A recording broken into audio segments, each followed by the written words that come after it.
have to get the phone. It's already taken care of. I was gonna get gavel.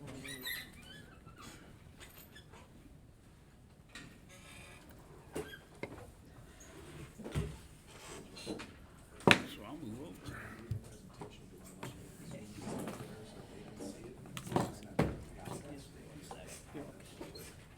What you basically do is, You know where, share your screen, and then where this place is? I was told all the mid-barber won't be here, so you get moved out. Okay, so You know I will where Rybar's share. now starts? when you actually. I have He to leases out space behind his Bar place. on the bottom, so you can share your screen. I don't. Okay, well, Rybar's is right here. Frontage road is right here. There's a side road to get into Rybar's. You keep this service road, you go all the way to the back. Yep. Rybar's got all kinds of tractor trailers back here. Behind the tractor trailers is this site. There's a reason why Rybar said, why do you want this? Just think. This is right up here. This is red. Now it makes sense. Now I can put, yeah, you put the piece of, you put the puzzle together.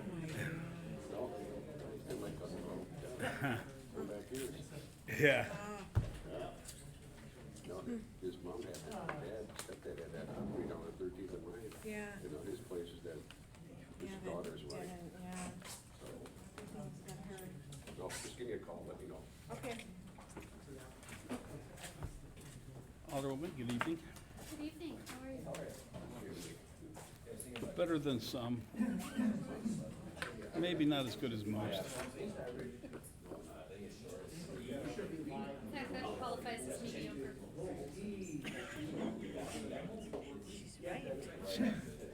She's always on it. So what did we do to get Swindrowski here?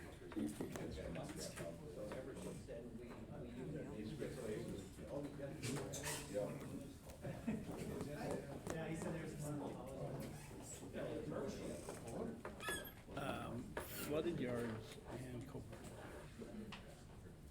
John Nelson.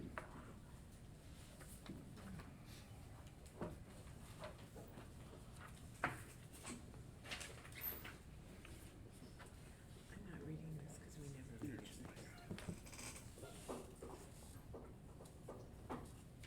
That's fine.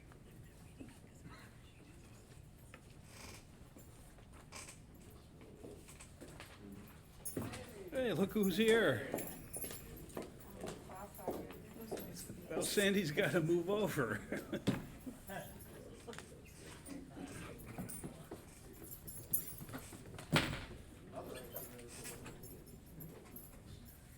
It is a Festivus miracle.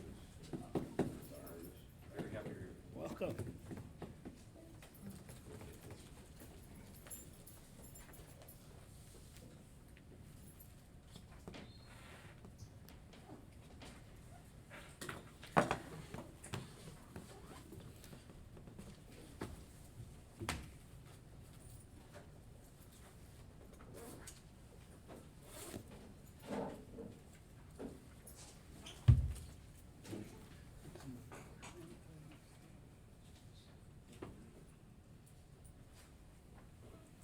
What do you want?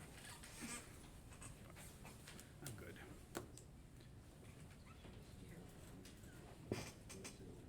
That's mine, but you can move it. My gosh. Don't spritz my shirt.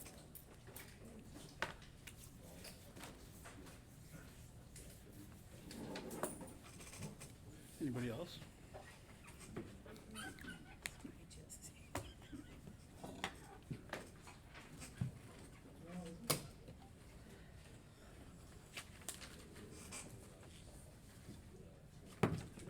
Stan Hathaway. Yes.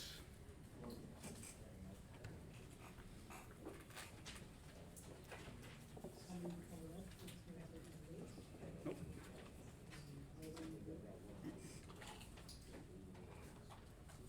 I don't, We should have came here and cleaned my chair off. But I know they didn't. I know. It's like disgusting.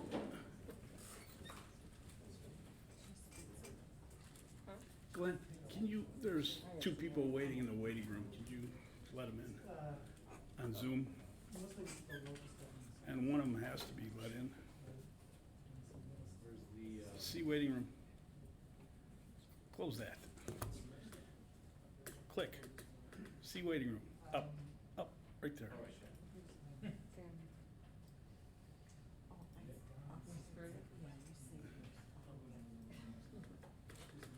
Okay, you ready? Ready, Sandy?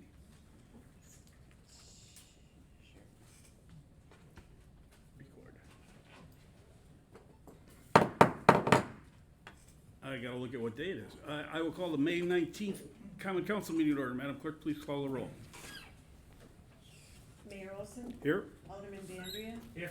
Alderman Mayor, Here. Alderwoman Wilhelm, Here. Alderwoman Hanneman, Here. Alderman Barber, Alderman Barber. Are you- Okay, we'll excuse him for the moment. and Alderman Nelson. Here. We have a quorum. Please rise and join the Pledge of Allegiance.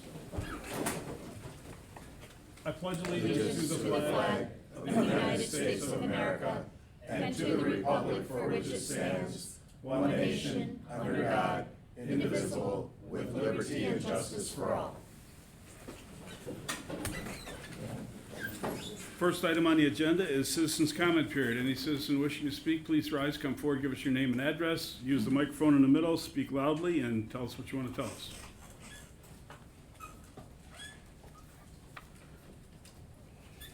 Good evening. You guys hear me okay? It's not on. How's this? Is it better? No, it's the same. Actually, just want to take one of the. It is? Sure. Thanks, Tom. There we go. Mike Zimmerman, 7241 South 92nd Street, CEO of Rock Ventures. So I'm here to address, just wanted to frame some procedural stuff for the Milky Way Drive-In that's in front of you folks today. So I first just wanted to just thank the city staff for working so closely. I realize this is has come together really quickly, and that's sort of creates a unique experience for them, and it's a great opportunity for the city. So I just first and foremost wanted to thank them for their work. But there are just in terms of information that we wanted to put in front of you to sort of set the stage. We've got all of the department heads asked certain questions, so we've got answers to those. So I don't know where you guys want these, but Tom Johns is somewhere behind me. So I don't know if we just give you guys answers to them. But I just wanted, and we'll put this on file, but just thematically wanted to address some of this stuff. The fire department, I think all of that is, there's no issues there. There'll be some temporary wiring, but it'll be done through studio gear, and when you guys see the plans, I'm sure it'll be appropriate. In the planning department, there was some discussion. Also, Christian Wilhelm had some points around sounds. I wanted to address that. So first and foremost, we're going to obviously make sure we're compliant with what's in our PDD. And as a reminder, the PDD requires us to not exceed certain decibel levels at the property lines, and there's 3 devices that are constantly measuring sound in real time. But the general sound strategy, it's a 3-pronged sound strategy. The first is AM, FM, going over AM, FM. We're also doing a mobile device, and then we will lightly broadcast into the parking lot, so when people are going to the restrooms or concessions, they can also hear the film.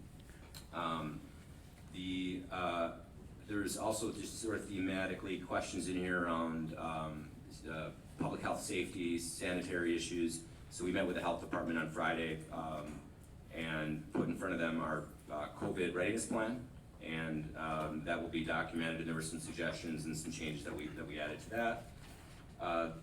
Scott Satula asked about just building inspection and how the screen will be mounted. So what we have also we'll put in file is we've got architectural plans, stamped drawings for how this will happen through studio gear. So that'll be on record for tonight.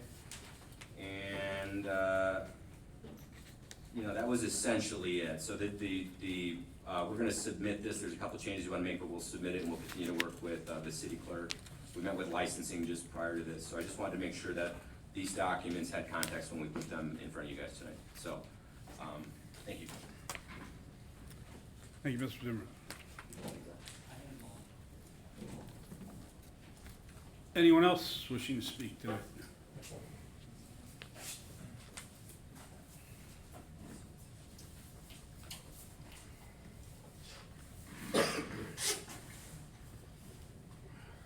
Good evening, members of Common Council, Mr. Olson. My name is Bob Sandrowski. I reside at 6425 South 116th Street in Franklin since 1985. I am here tonight to address the issue of Copart. Being an independent insurance agent for 40 years, I just want to tell you about the affiliation between Copart and the insurance industry.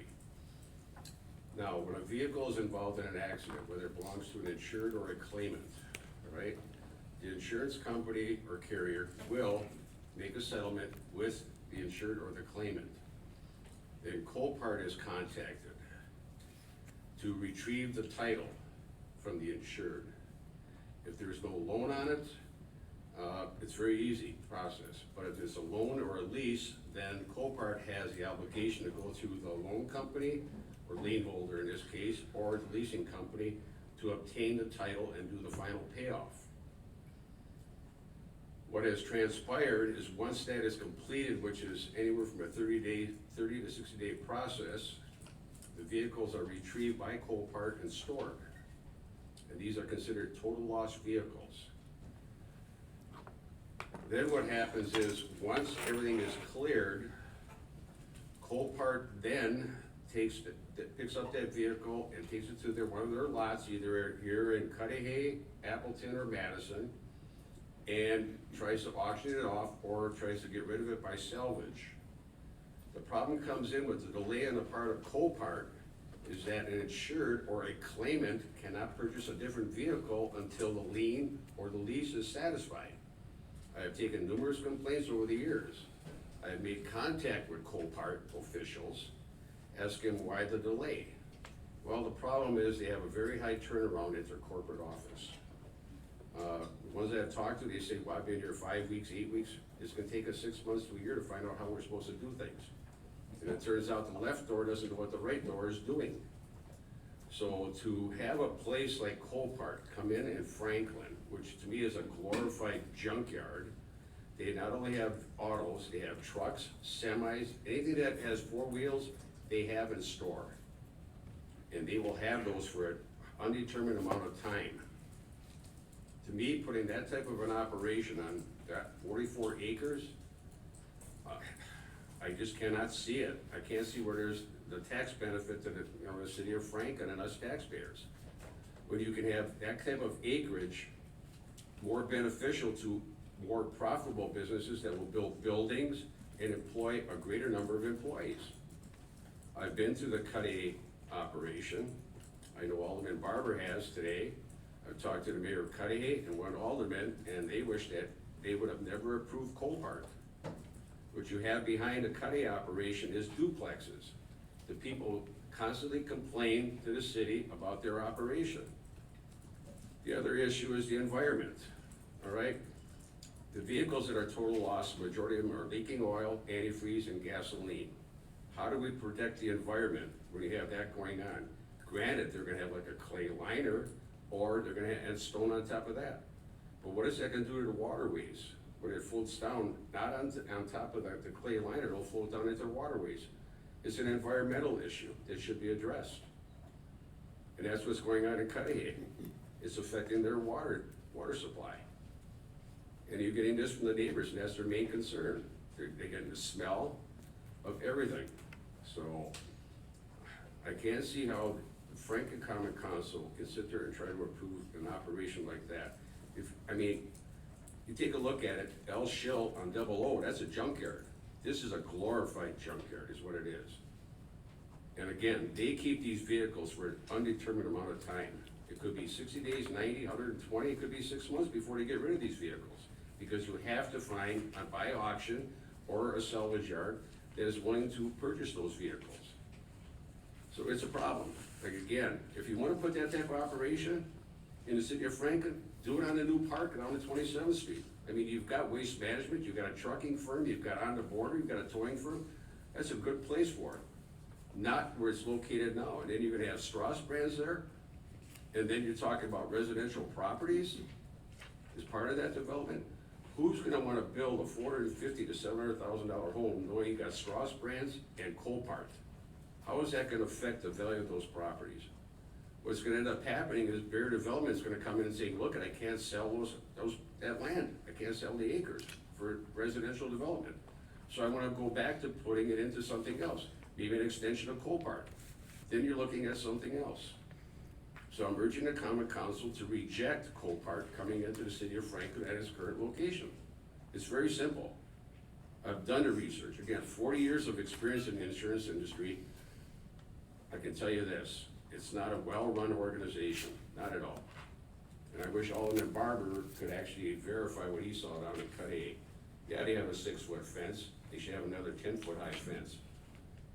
They have vandals that break over that 6-foot high fence and steal things. That's the other thing neighbors complain about, the vandals. So, that's all I have to say. Thank you very much. Anyone else?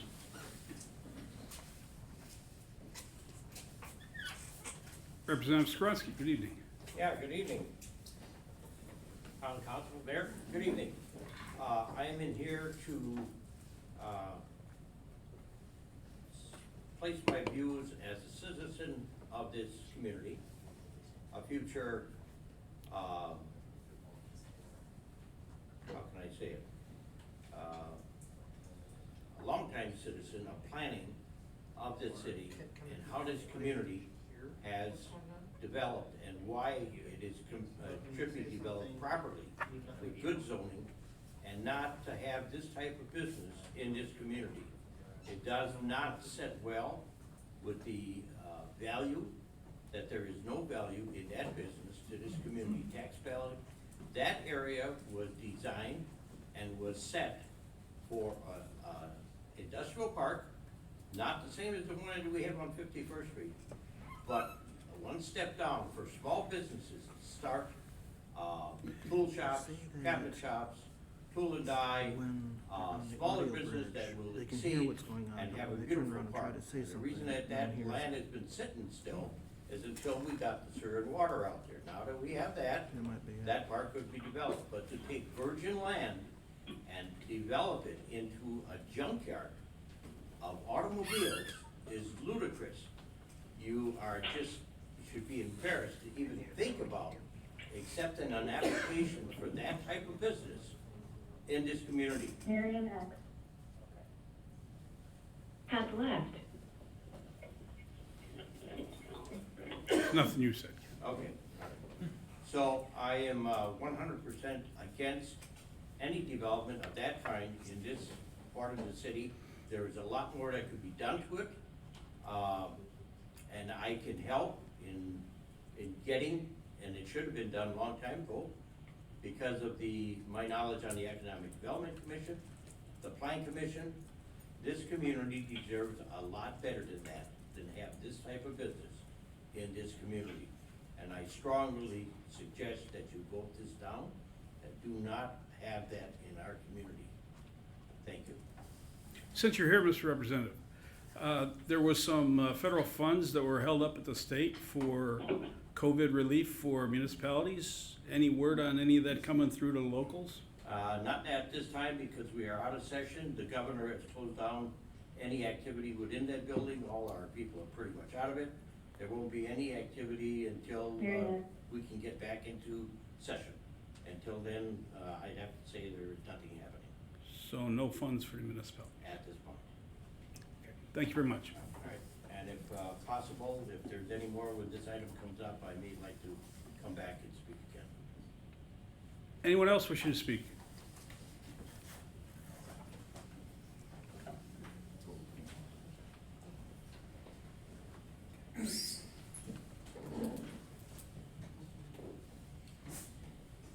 Jeffrey Kenny of 12302 West Loomis Court in Franklin. I'm here to share my piece on the Copart development that's being looked at. I've spoken at two of the prior zoning meetings about this as well. I think the two gentlemen before me expressed a lot of bad views, I'm not gonna repeat that. Couple things I want to make sure that the commission is looking at. 44 acres. If you look at any one of Copart's sites and extrapolate how many cars are at these sites, we're talking between 8,000 to 10,000 vehicles. I know on the paperwork they say 4 to 5, but that's the density that we're talking in this area. 10,000 cars put over a gravel surface, some with and without pieces of their engines left. The whole western half of Franklin, where I live, I'm about 600 feet from where this property is gonna be located, has well water. So the balance of Franklin doesn't have to worry, they're on city water. I think there's a very large concern to the people that are in the immediate area out there, which there's not a ton of us, but I'm afraid that that's gonna push the homes out of that area. Anyone that's not on city water currently. And then on top of that, 44 acres That was me, regular. of salvage yard.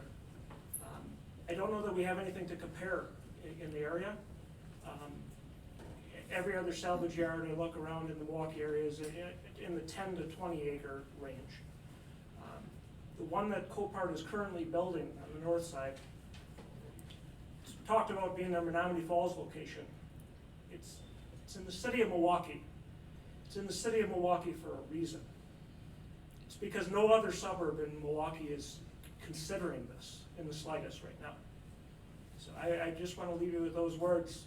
Why is Franklin considering putting this type of a development as the cornerstone of our new business park?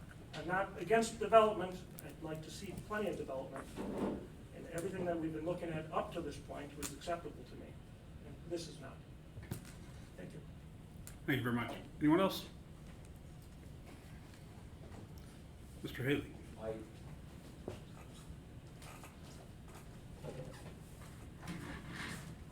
Good evening, Kevin Haley, 8945 South 116th Street, Franklin. Thank you for the opportunity to address the council. As you're aware, I'm a member of the Plan Commission. I've been that for over 15 years, and on the Environmental Commission before that. At the last Plan Commission meeting, we had took action discussions on item 6, the Copart project. I have many concerns. At that time, I expressed my concerns. I'd like this opportunity to address the full council and sort of reiterate those. I think I'm organized here, don't need to ramble on, but I do think it's important to understand the concerns that I have. You guys make the decisions. Here's what I think. Copart seems to be a successful business. It probably fills an important niche in the world. I've done research, I've gone on their websites. What they're doing is a good thing. Could be good for Franklin, don't know. What I do know is this is probably the wrong place for this activity. And most of those concerns are gonna focus on environmental concerns and impacts. I'll get to those. I will speak briefly to the whole economic development potential. We've all struggled for years to try to get this business park up and running and funded. It's great that we've got some interest in it. The concerns I have is this is prime real estate. This is our gateway to the Southwest. This is where everybody comes in to Franklin from the Southwest, and will do more so in the future. So it's prime real estate. It's the first thing people will see. It creates a first impression of the city of Franklin. Is this the highest and best use for it? It's the first development in the TID. You would think that that would be the standard, that it would be the finest. No more economic development to other people. What I want to speak to mainly is the environmental concerns. My concerns arise from the fact that this site straddles the subcontinental divide. I'll make it simple. There's a line running through the parcel. Yes, sir.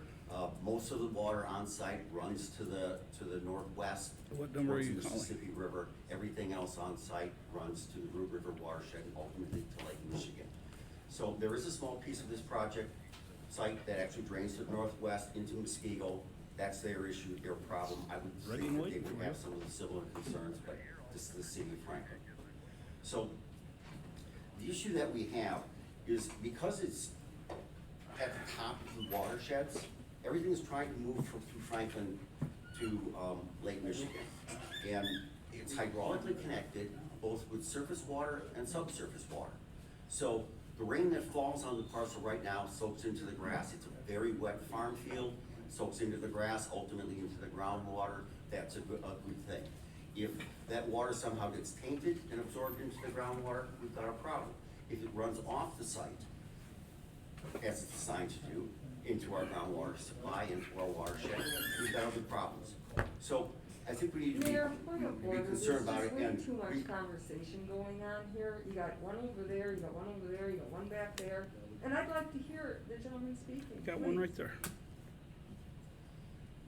Okay, if I might, the things that I think it's important to remember as we move through this is that we've got surface water and groundwater, and I think they both have the potential to be impacted. The site is hydraulically connected to the Root River watershed. That means the drop of water here moves through the whole watershed on its way out to the lake. The fields, they're farm fields, and they're currently drain tiled. And for those of you with a historic perspective on farming, drain tiles are put in to drain very wet soils so that they can be farmed. It's wet. I was out there again today. It's very wet. We've had a lot of rain, agreed. But the interesting thing is that the proposal that's come up with is basically go into the site, remove or destroy all the drain tiles. It says that right in the plans, unless there's some that may impact adjacent uses, and then you should talk to the engineer. So we destroy those headwaters, regrade the site, compact it, and then put a compacted layer of stone on it, 100% Proctor, which is almost like concrete. So that gets spread across the entire site. So Can you put that closer to you? Just pull it towards you if you don't mind. I mean, it's that's fine. That's fine. That's it. That's all we can do. So drain tiles are gone. Surface water comes in. You've got an impervious, for all practical purposes, stone layer on the entire 40-some acre site.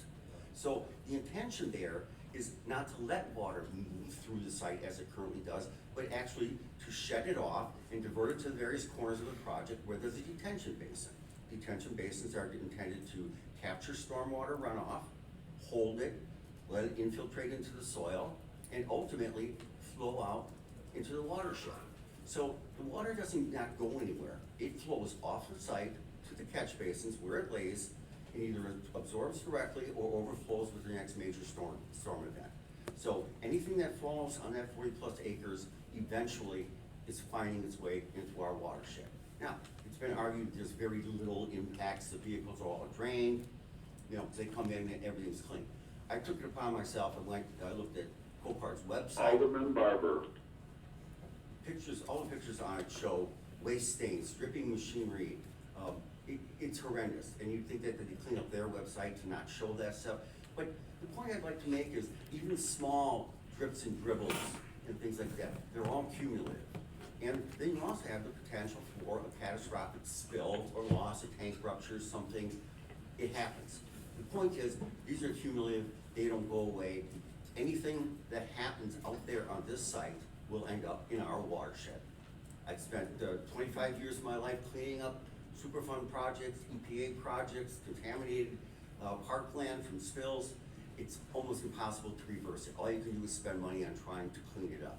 So my concern here is not with what will happen, it will be about that you're inviting potential and trouble into a very sensitive environmental area. The wetlands that we're proposing to eliminate, well, fine. So they just go away, but now the water is moving into the other wetlands. They're all part of a complex.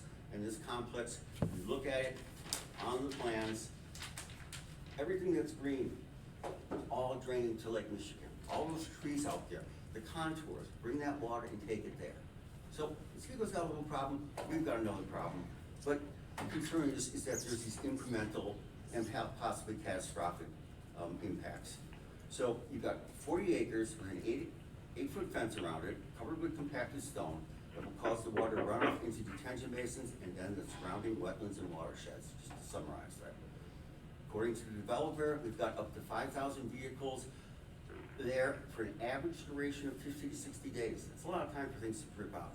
Where I'm going with this is we are going to have rippages and spillages and whatever. So they can be mediated, accommodated. There's things you can do to help prevent that or lessen the impacts when it happens. Why invite catastrophe? This is a wetland. It's like a giant Alderman sponge. Barber. It's like a giant sponge, and right at the top of our watershed, we're gonna bring in thousands and thousands of vehicles and let them have their way with the land. Again, I've got no problem with the development, it's this land usage on this site. Damaged vehicles leak, we know that, the pictures bear that out.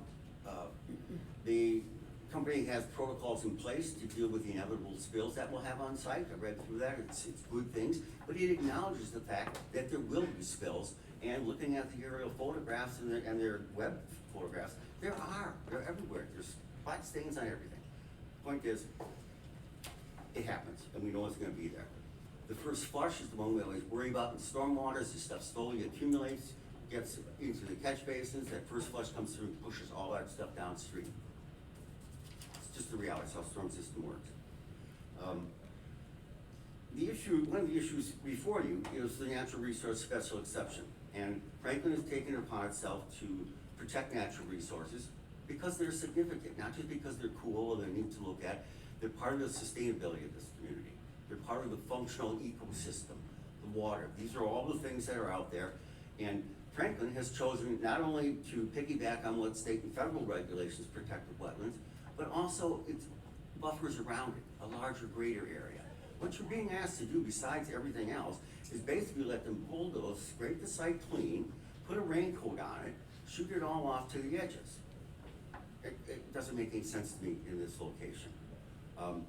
The natural resource special exception process exists. The city created it because we realized that the restrictions were sometimes onerous, and they were put in place to accommodate unavoidable incidental impacts, not self-imposed by the applicant. The developers chose this site. Any number of other developments could go there, but basically they state in their material, it's a non-developable site unless we do this. They're just looking in the wrong place. And I think that's the message we need to get through them. As much respect as I have for the Environmental Commission, they did their review, they did their recommendation, I reread it twice. It does not speak to anything off-site. They focus on impacts to the protected natural resources that then going away. There's been no detailed research as to how the groundwater moves, what's out there. They've got this beautiful residential neighborhood going directly east, downstream of all of this. They've got people living in 2-story houses to be built, looking over an 8-foot fence. RVs, trucks, tractors, all of that folks higher than 8 feet. Think about it, this is the future of Franklin. It's our first one out there. We need to be smart about what we do. The environment is important. It's not just about making an exception to accommodate somebody to come in. It's about protecting Franklin's future livelihood. Thank you for your time. Thank you, Mr. Hill. Anyone else? Mr. Ritter. Randy Ritter, 7621 Mission Hills Drive here in Franklin. Some of you might remember I was on the Plan Commission for 21 years. And I was involved with many activities over those years, including joint meetings with other boards and commissions to try to improve our economic development planning. I'm here tonight to speak on what Assemblyman Skronsky and Commissioner Haley have spoken on and spoken very well. And just by the way, there used to be a time limit on what you could say in public comment. When you've got somebody who really knows what they're talking about, has got really good stuff to say, I'm glad you did away with the time limit. I will try to keep it quick. Going back to all the years when we had so many activities by so many groups to try to work on bettering our economic development, I don't think 44 acres of auto salvage is what we had in mind. In fact, I will guarantee you that it was not what we had in mind. Now, I know you're only dealing with an environmental impact part of it, that some of the other stuff has already been done. But if it's not too late to get this thing stopped, I would encourage you to take whatever means you could to follow the advice that you've been given for the very sound reasons that you have been given, and try to not bring this in, at least in this location. This is an undeveloped land at this point. I think we years ago envisioned a whole lot better things than auto salvage for Franklin. I don't know why this has gotten as far as it has gotten, and I don't even want to speculate on just exactly why that might have been, because it's hard to come up with a good answer. but I would encourage you to listen to what you've been told. And even Commissioner Haley, my drainage experience goes back to growing up on a farm. I have personal experience at installing drainage tile, even when I was a kid. It's been around that long and a whole lot longer, and it's just as important now, and the consequences are just as significant now as they were generations ago. So I certainly encourage you to give full credence to Commissioner Haley's comments and think this through thoroughly. I don't know, maybe you're thinking, well, this is just temporary. It's bare land now, it'll be there for a few years, and then something better will come along. Well, don't count on ever seeing that yourselves. Is that what you want to leave for the future generations of Franklin? Thank you. Thank you, Mr. Ritter. Anyone else?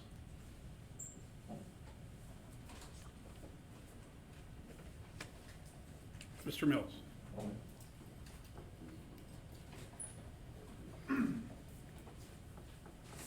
Thank you. S.R. Mills, 4011 80th Street, Kenosha, Wisconsin. Very appreciative of all the time and effort. Certainly this, been, numerous meetings. Franklin's been a great partner to us in conjunction. Very excited to continue to move that forward in whatever capacity that looks like. Proud to say, as we talked with Alderman Nelson, we've took a terrible time to start moving dirt. You get 3 inches of rain in 24 hours, but working through that, and excited though that to see the overall project come to fruition. This particular site we've been working on since August, September, I think is when, of 2019 is when we originally started our meetings. Our first commission hearing, we received Plan Commission, I think it was unanimous Plan Commission and Common Council approval in relation to the 33 acres. Again, we have kind of two components here. The 33 acres was rezoned to M2 December of 19.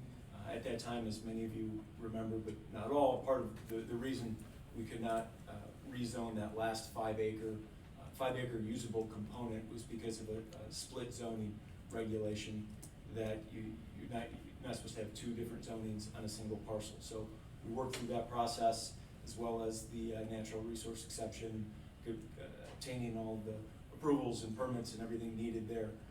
So that's really what puts us here today. So I'm just going to, again, briefly talk about the rezone and the natural resource exception. Again, what we're talking about is a rezone from M1 to M2. This usable acreage is approximately 5 acres that we're talking about. Right now it's zoned M1. I've heard a lot of the comments here this evening that it's a salvage yard.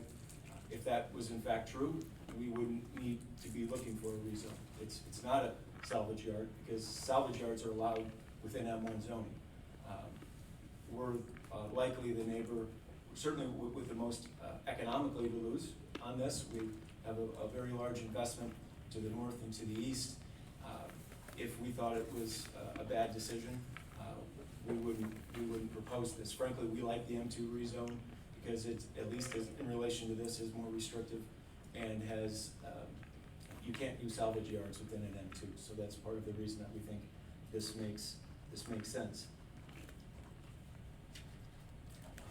Related back to the natural resource exception, again, I just want to put into context, we're talking about 9,900 plus or minus square feet. This is land that, it's an area really devoid of any vegetation. I believe there's some pictures that were attached in your packets. Anything that I typically think of wetland properties, vegetation, this really doesn't have that. This area's been farmed, we think probably in excess of 100 years. I think the mapping goes back to 1937. It's been farmed since that time. So it's really a wetland because of topography and some old soils, et cetera, which it's a very low quality wetland just because, again, it's being farmed. So what we're proposing to do is to take a very low quality wetland with no vegetation and create a high quality, high functioning wetland and mitigate that just to the northeast, so it's still functional in the same basin area for the wetlands to, so it's a higher quality, and all of the comments about filtering the water, cleaning it, slowing it down are all very important things, and so it's part of the reason that we're happy to mitigate it and create more high quality wetlands. I think just a couple of other points that I've heard in the commentary tonight. You know, we have a big impediment for future development area to the southwest, it's the landfill back there. So I think just by nature of what's there, we're gonna only have so many allowable uses when we look at redevelopment. Notably industrial, as we talk about the proposed rezone site here into the south.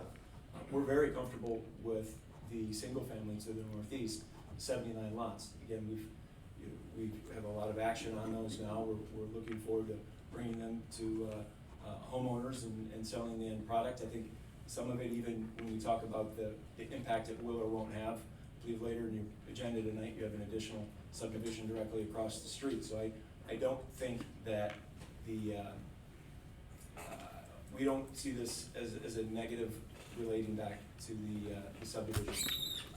I'm here for any additional comments you might have. Thank you. Thank you. Anyone else under citizen comment?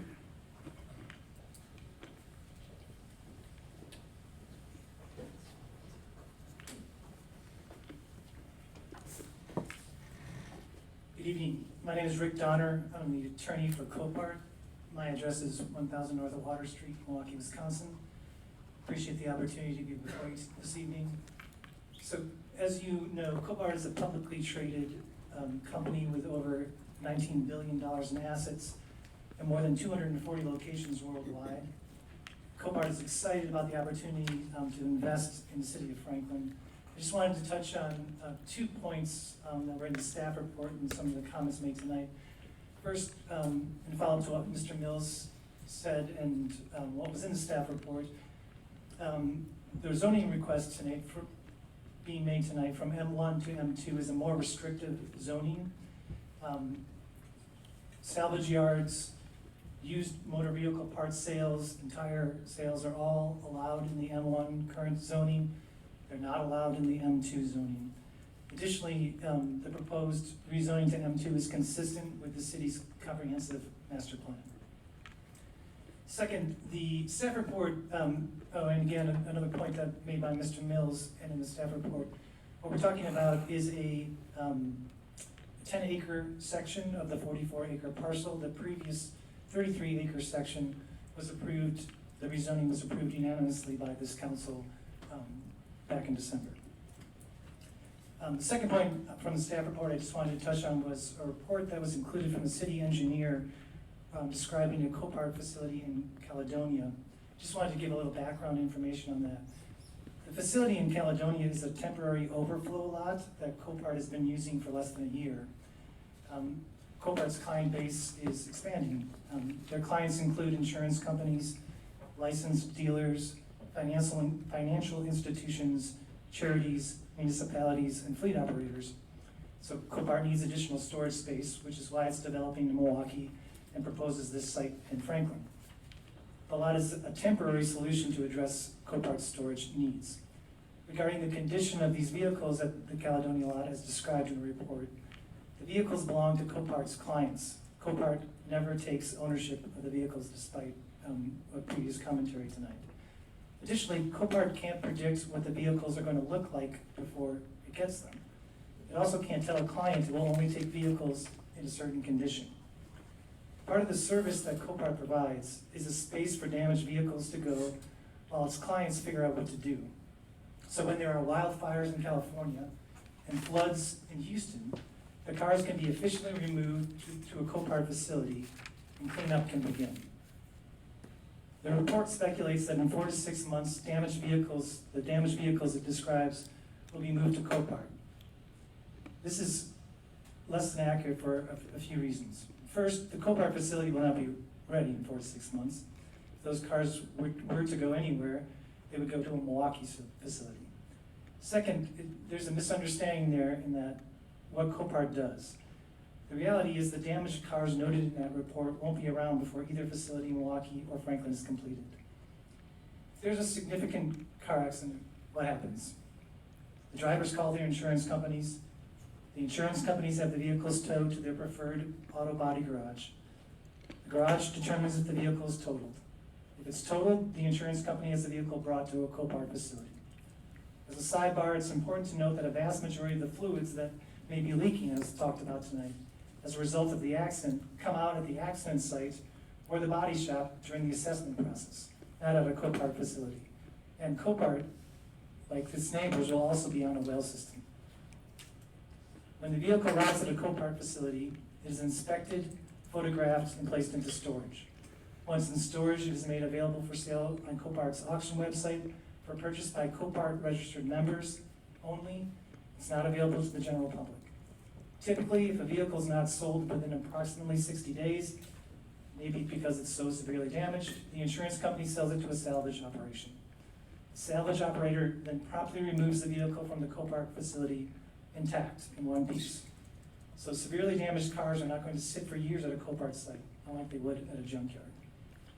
So to remind everyone, there is no stacking, dismantling, performing of mechanical repairs, removal of tires or batteries, crushing, draining of fluids, or sale of parts at a Copart facility. It is not a used car lot, and the facility is not open to the public.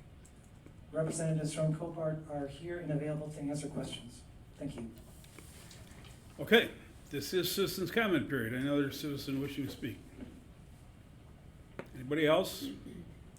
Okay, seeing no one else rise, I'm going to close citizens' comment period. We do have other business this evening that I'd like to move on to, which includes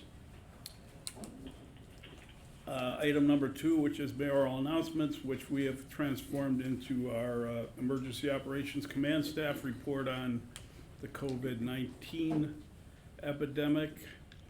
That leads us to our health officer this day with some good news.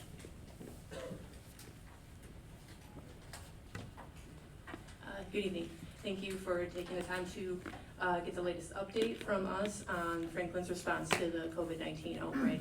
I'm going to do 3 quick things and then open it up for questions or comments because there's been a lot of changes since I've been in front of you 2 weeks ago.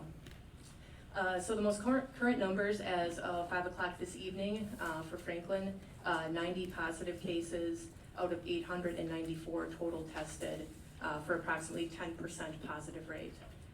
In Milwaukee County, there are 5,185 positive cases out of a total tested of 33,366.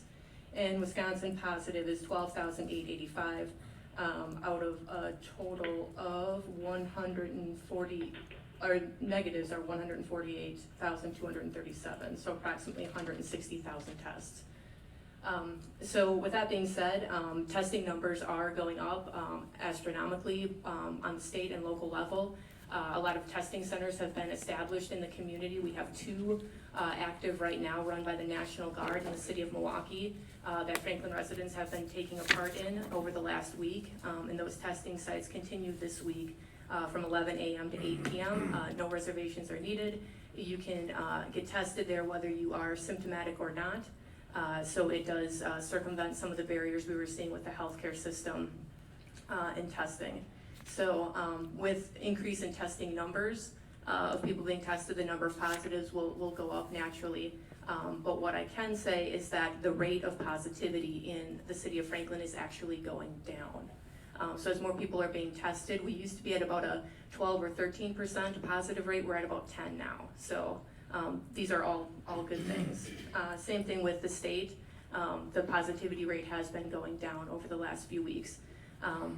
However, again, with recent changes, we may see those numbers tick up a little bit, but that's to be expected with some of the loosening of restrictions.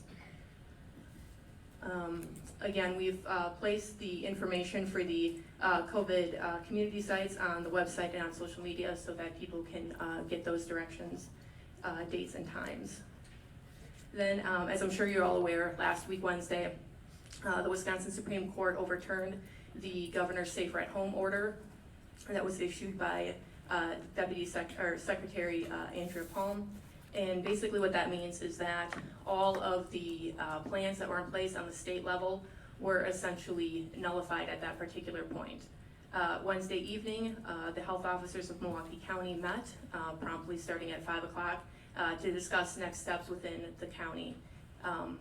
As we've done throughout the entire duration of the outbreak, the 12 of us have always bounced ideas off of each other and tried to be together as much as we could in Milwaukee County, having 12 health departments and so many municipalities we still feel it is important for us to do as much as we can in conjunction with each other, as people do travel frequently from community to community.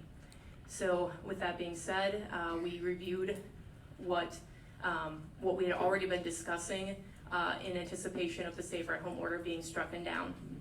We had a draft of a plan that we were able to come to a consensus on, and later that evening held a meeting with the majority of the mayors, village presidents, and city attorneys to make sure that the steps we were taking moving forward were in fact still legal under current local guidelines and state statute. Upon the consensus of the group that what we were proposing for a 1-week temporary order was still in line with state statute and local ordinance, we proceeded with a temporary 1-week order that began, well, I'd say Wednesday at about 11 o'clock p.m. and will go until midnight this Thursday. Opening a few things, hair salons were in retail stores that were not previously open to a capacity. The main things that remained closed were things that we considered to be a little bit of a higher risk to community just based on the congregate nature of those establishments, so restaurants, bars, gyms, those types of establishments. My reason for signing on to the order, and I can't speak for the other 11 municipalities or 11 health officers that signed on, but my reasoning behind it was I wanted to give our businesses the opportunity to put plans in place so that they would be able to open safely and comfortably and not be overrun, as was seen in some establishments that were on the news that evening. Promptly on Thursday morning, my staff began calling any establishment that was either reopened as a part of our order or that had remained closed to ensure that they knew what was going on and that our plan moving forward was that this was basically a 1-week temporary plan to allow them to put together a safety plan for COVID to be able to reopen safely to the public. The reception we received from all of the establishments we called was overwhelmingly positive and appreciative that we were giving them the opportunity to put plans in place, and also that the majority of businesses that could reopen that day did not want to reopen because they weren't ready. So we were also thanked by several businesses that we did not put them in the position of having to reopen or needing to reopen when they weren't ready. We did also reach out to our faith leaders in the community to let them know that churches were allowed to begin in-person services again using safe practices. However, most of them responded that they were also working on their plans and would not be moving forward with in-person services at this point, but we did provide them guidance and best practice on how they could do that moving forward, with the reminder that a lot of the individuals that would be wanting to be first in line for in-person church services is most likely that vulnerable population that we want to keep protected as much as possible. I mentioned we had reached out to the majority of those businesses. We sent them the documents from the Wisconsin Economic Development Corporation as well as OSHA.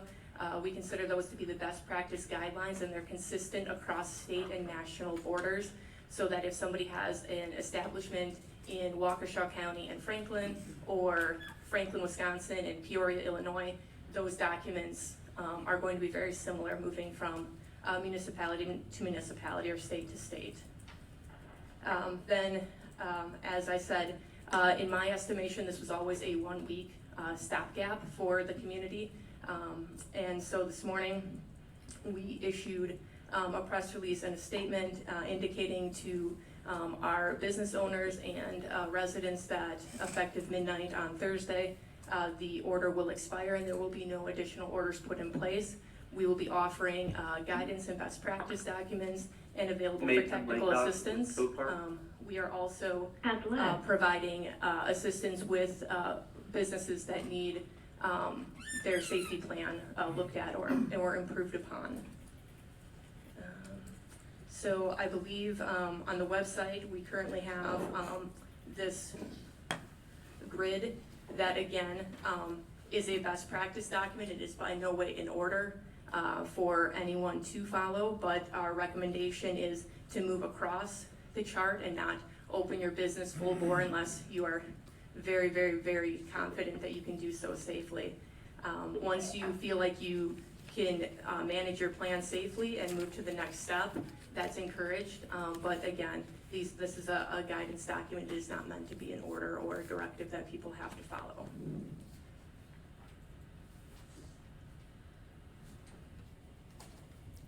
Just, in addition to that, we will be opening up City Hall effective Friday morning at whatever time the departments are appropriately opened. There will be shields in most departments that have front-facing customer service. There will be guidance on the floor for social distancing. There will be additional hand sanitizers at doorways and at customer service areas. We are discontinuing the broad policy of work at home if available, so employees are coming back now. And I think that's it relative to employee policy. Alderman Nelson. On this day, I want to thank you and your staff. Excellent job, number one. Number two, what is the update on the House of Correction? Because I'm not hearing a lot about that. And Sure.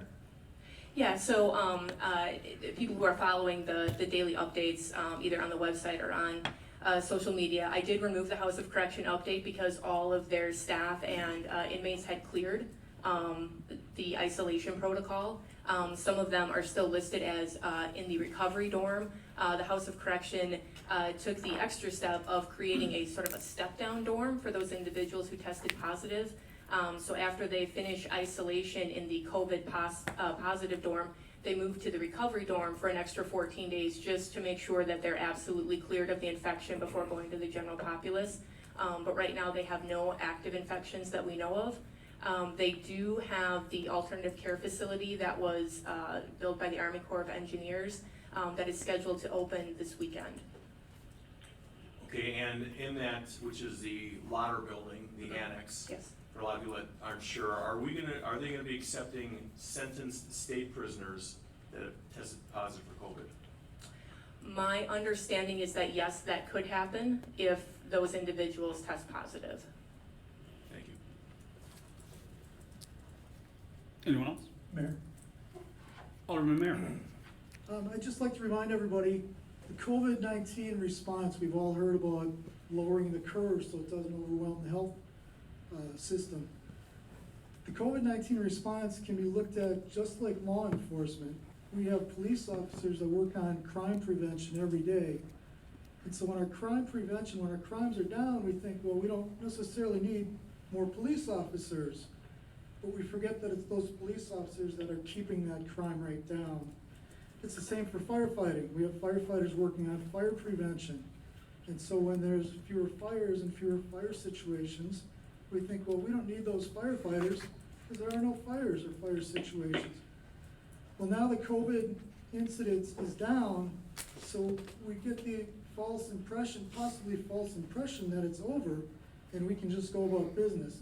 And I'm not necessarily against opening up. We gotta do what we gotta do. But we have to remember the very measures that kept it low still make good common sense. And I commend everybody that wears a mask and still practices social distancing. I don't wear this mask for myself. I wear it for the people I work with and the people that they work with and the hundreds of people that entails every day. And the people I live with who may have health conditions that might weaken their immunity. That's who I wear it for. We have to remember that asymptomatic people are still the #1 transmitters of this disease. And just because the order is done, this disease, the COVID-19, isn't gone yet. We need to remember that and still keep common sense practices in mind. Thank you, Courtney. Anything, am I correcting? Yeah, no, not at all. I thank you for that. A second part of the last week we've spent, and you may have seen some of it today, is as important as working with the business community to make sure that they understand how to keep not only their patrons safe, but also their staff, is also to continue to message to the general public that just because you can go out doesn't mean you should go out, and that we should still be only going out for things that we need. Social gatherings in large quantities are still strongly discouraged. washing your hands, staying home if you're sick, all of those things are still in place, and more important now than ever to abide by and continue all those good practices that we got into over the last 10 weeks so that we don't slide backwards. And thank you, Alderman Mayor, for bringing that up, because that is very important. I've talking to people all weekend, the complainers that it took us too long to open up and the complainers that we open up. We get both ends of the spectrum, right? But I spent a lot of time this weekend talking to people saying, hey, the virus is still here. It is still present. We are still going to be impacted by it. That we still need to be diligent, just as what you mentioned. You still need to do social distancing. You still need to be cognizant of your hygiene. You still need to take care of all of that. And I thought the plan that Courtney and her staff came up with is a responsible plan. But we need to remain vigilant. And this whole idea that we phased it in and the 1 week. It was very appropriate, and those who say open now, in my view, would have been very irresponsible. Anyone else for the health officer?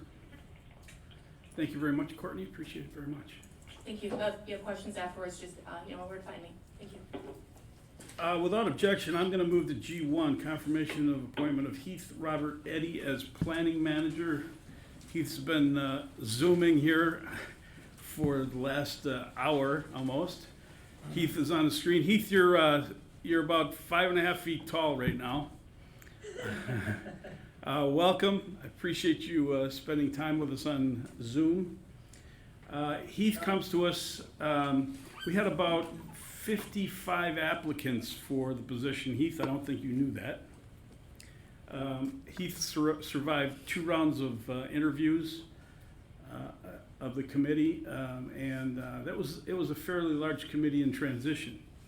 So given that, Heath, give us the nickel tour of Heath Eddy.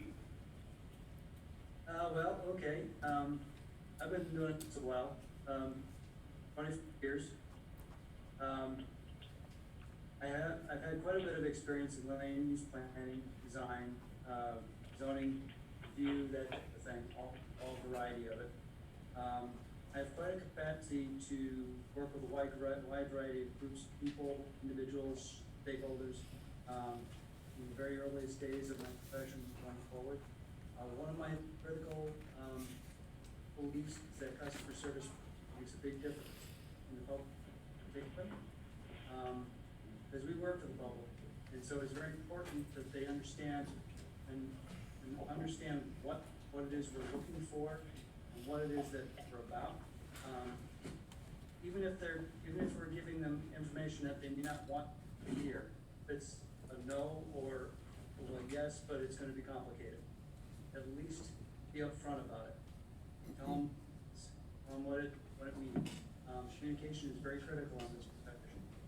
I have a tendency toward big picture thinking, but I've developed over the many years of experience the ability to develop and implement tools and processes by which to address local needs and challenges. I also like to innovate, so I'll probably be throwing things up and bring stuff on the wall to see what sticks and see what I can convince people might work better. And most of all, I bring a lot of enthusiasm to my profession. I take what I do seriously. I don't necessarily take myself all that seriously, but I do take what I do very seriously. Because it matters. It has an impact on people around you. As noted by the comments I listened to earlier, it does make a difference. So it's important to facilitate, try and get consensus as much as you can, and then to move forward. And providing that enthusiasm with my staff, because they sort of latch onto it. Even the people I work with here, many of whom are older than me, or who have been here a while, they understand where I come from and how I operate. So they latch onto that sort of feeling like, hey, this guy knows what he's doing, which is kind of nice to know. So I'm happy to be here. I'm happy to know I've survived, be the top candidate out of 55. I didn't know that. I'm gonna use that against you at some point in the future. Questions for Heath? Alderman Nelson? I could tell by the way you lean forward. Thank you. Microphone, John. Oh, I turned it off. Heath, can you hear me? It's Alderman Yes. John Nelson. You can't see him, he's, Question for you. Well, actually, it's not a question, it's a comment. So one of the things that we've had a lot of challenges with, is kind of one of the points you brought up, it's customer service. Timely and accurate customer service. And I've got at least a dozen ongoing projects that are going to battle with the antiquated UDO we have on file. And I understand from a member on the interview committee that you got to be intimately familiar with that document. So, Yes, I did. okay, great. So I'll wait till you have at least a day of honeymoon period here, and then when you and I can, if you don't mind, I'd like to meet with you and go over the at least dozen projects that I have. But thank you and welcome. for those of you, you didn't understand this, the Unified Development Ordinance is about that thick. And Heath slipped and said in his second interview that he spent the previous weekend reading that. And it's a lot like reading a dictionary. There it is. Anyone else with questions for Heath? Okay. Is there a motion to confirm the appointment of Heath Robert Eddy as planning manager for the city of Franklin? What's the start date, Mayor? Heath? June 22nd? Is there a motion? Motion to approve. Second. Madam Clerk, let's do a roll call, please. Alderman Dandria. Aye. Alderman Mayor. Aye. Alderwoman Wilhelm. Aye. Alderwoman Hanneman. Aye. Alderman Barber. Alderman Nelson. Aye. Alderman Barber, you on the phone? Without objection, let's allow Alderman Barber to modify the record at some point. And the motion will carry, let's call it 5 ayes, no noes, 1 absent. Welcome aboard, Heath. You're now excused. We'll see. Okay. Call me, we can arrange a tour, maybe if you want to find a place or whatever you want to do. Okay. Good. Very good. Thank you. Congratulations, and welcome aboard. Okay, thank you. You're free to stay with Mayor until you find a place of your own. I got a brand new puppy that needs to be house trained. You can help with that. Thank you.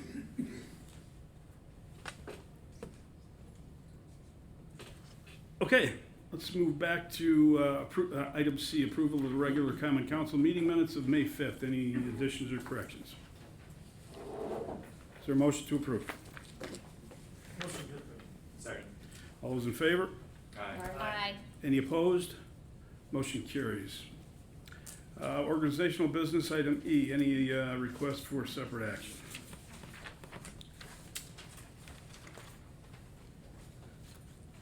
Okay, is there a motion confirming appointments 1 through 12? So moved. Second. Madam Clerk? Alderman Nelson. Aye. Alderman Barber. Alderwoman Hanneman. Aye. Alderwoman Wilhelm. Aye. Alderman Mayor. Aye. Alderman Dandria. Aye. Motion carries 5 ayes, no noes, 1 absent, no abstentions. Is there a motion approving appointments 13 through 15? So moved. Second. Madam Clerk? Alderman Dandria. Aye. Alderman Mayor. Aye. Alderwoman Wilhelm. Aye. Alderwoman Hanneman. Aye. Alderman Nelson. Aye. Motion carries 5 ayes, no noes, 1 absent, no abstentions. We move on to item G2, presentation of the 2019 Comprehensive Annual Financial Report for the City of Franklin. Mr. Rotzenberg. That was scary.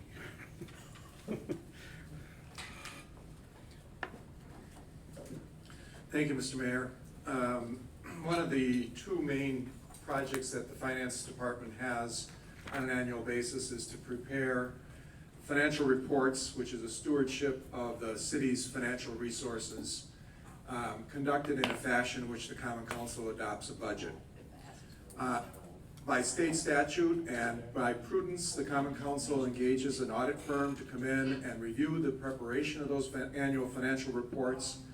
Finance Committee, or the Finance Department, is pleased to present to you this evening the comprehensive annual report for the city of Franklin. It was prepared by city management and then audited by Baker Tilly, a firm that the council engaged last December to do so. I'm pleased to introduce this evening tonight Paul Franz from the firm of Baker Tilly. He is the partner in charge of the audit of this firm, of the city. And he's here to report to you and give you the opportunity to have discussions with your auditors about the preparation and the report of your financial condition. Mr. Franz. Paul, before you do that, well, let me do one thing. Alderman Barber, are you on the phone?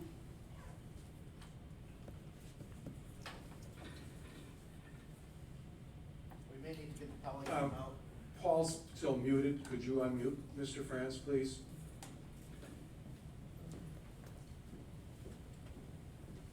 Can you hear me? I think we can hear you, Paul. Try it again, Paul. Alderman Barber. Okay. Can you guys hear me? Yep, we can. Hold on one second, Paul. Alderman Barber? Yes.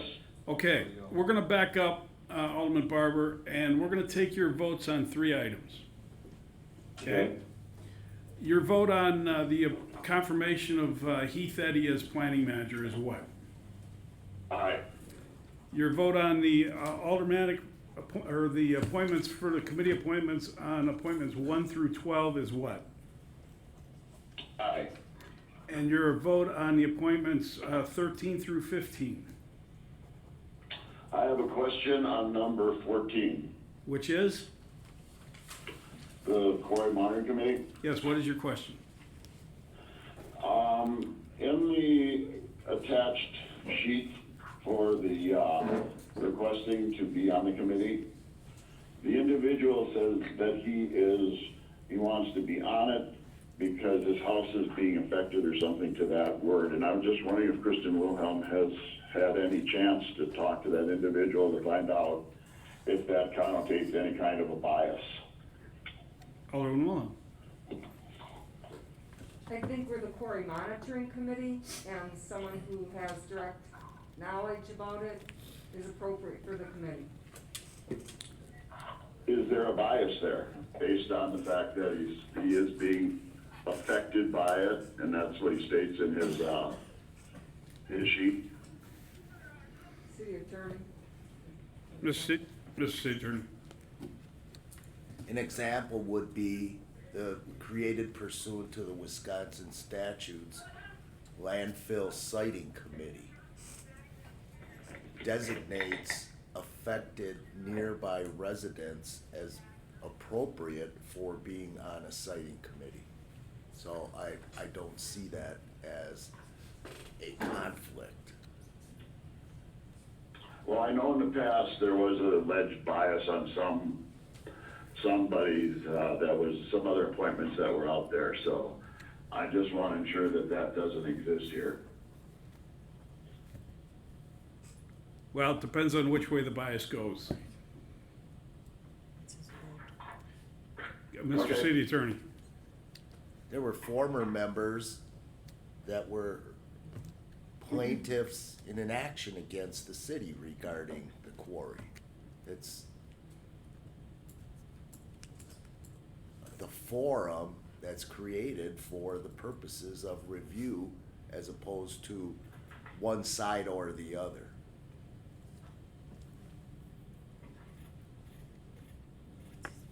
Your vote is what, Alderman? I'll say aye at this point, but I'm Well, just you wanted only, to clarify that. you only get this point. So we'll record your vote as an aye. All right, thank you. Right. Thank you, Alderman. Paul? Financials. Mr. Franz. All right, thank you. And you guys can hear me, correct? Yes. All right. I'll share my screen here so you can see my presentation, but presentation should have been included in in your handouts. And so thanks for the time tonight. Thanks for letting me present remotely. And just want to highlight a few things in the presentation. I won't go through this in any great depth, but biggest takeaway, we have issued an independent auditor's opinion on that CAFR document that Paul referenced. That opinion was an unmodified opinion, also known as a clean bill of health. The highest level of assurance that you can receive from the external auditors and ultimately the outcome that you're looking to hear. What that means is that CAFR document has all necessary GASBs have been implemented appropriately. Accounting principles have been applied consistently between years.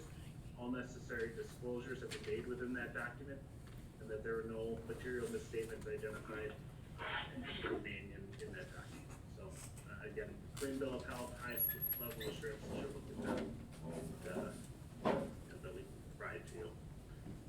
We also issue what we call an audit results and insight letter, and I've taken a couple points out of there just to bring them to your attention. And in the middle page of the second, just some things that we need to communicate with you. We list out within that document any new accounting policies or new GASBs that were implemented this past year. We'll list out any accounting estimates that we evaluated during the course of the audit, and why we let you know that is you look at that to make sure they're clear, neutral, and non-biased in nature, and therefore within the CAFR document. There were no issues there. We had no difficulties working with management. Alderman Barber. Has left. We had no difficulties working with management. Actually, we've been working in a remote environment at Baker Tilly for the last 2 months, and the city of Frankville was the first one, our first audit to go completely remote. The audit went very smooth. Paul and his staff were very cooperative and very fast moving to work, help us work in that environment, and we very much appreciate it. We didn't have any significant changes to what our audit plan was. We came in, we looked at the significant transaction cycles of the city, looked at those, being how do you pay your bills, how do you pay payroll, how do you collect cash, looking for areas of risk. We developed audit procedures around that, and then executed that plan. There were other areas of key emphasis that we looked at, and we spent a good amount of time looking at the capital assets and infrastructure and related debt of the city, and make sure that activity is all represented appropriately within the capital document. Lastly, I list out here the non-attest services that we provide to the city. Why we provide that to you is ultimately in order for us to provide you the opinion that we have, that unmodified opinion I referenced before, we have to be independent. And so the things above and beyond the audit services that we provided did not impair our independence and allowed us under our professional standards to give you that opinion. So ultimately, I'm happy to answer any questions that you may have for me. But again, thank management and Paul specifically and help us through the process here.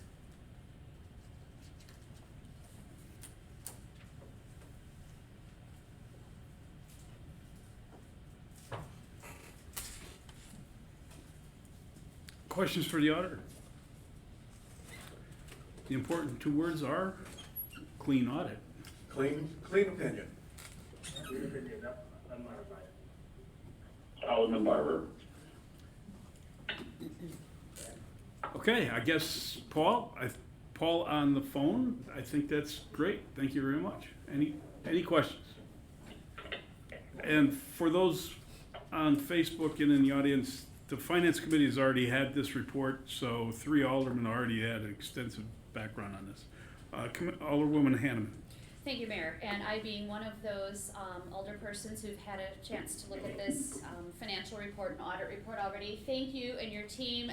Thank you to our city staff, Paul.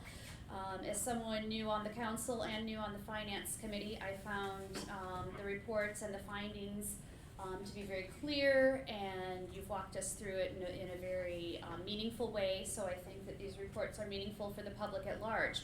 I do want to point out and thank Paul France for recommendations on page 26 of the audit report, where there are some COVID-19 risks and ongoing response, and this is more a comment or a suggestion for a future finance committee that we take a look at those COVID risks and the response and some of those recommendations in how we are dealing with those financially, and maybe just be able to, I'll give an update and as a committee make sure we're tackling some of those. Thank you. If there are no other questions, the council has a copy of the comprehensive annual financial report. It was included in the packet for the public who may want to see it. Most citizens want to know what was the position of the city. The general fund generated a $1.3 million surplus for 2019. And that was, the original budget was expected to be essentially a balanced budget. So the city had a very good 2019. It created some additional resources and rainy day funds for the storm that's currently hitting the city and giving us some resources to deal with that particular situation. So I look for a motion from the Common Council to accept the report and place it on file. Move to approve, move to place on file. Second. One comment though first. Alderman Mayor? Thank you, Paul, and the gentleman on the screen for your work. But we gotta remember that this is really the work of every department manager all through the year, every day of the year. And it's like the budget, it doesn't just suddenly happen. It's worked on every day of the year and maintained every day of the year. And so success in the audit comes down to success in our managers managing their departments every day. You must be a department head someplace.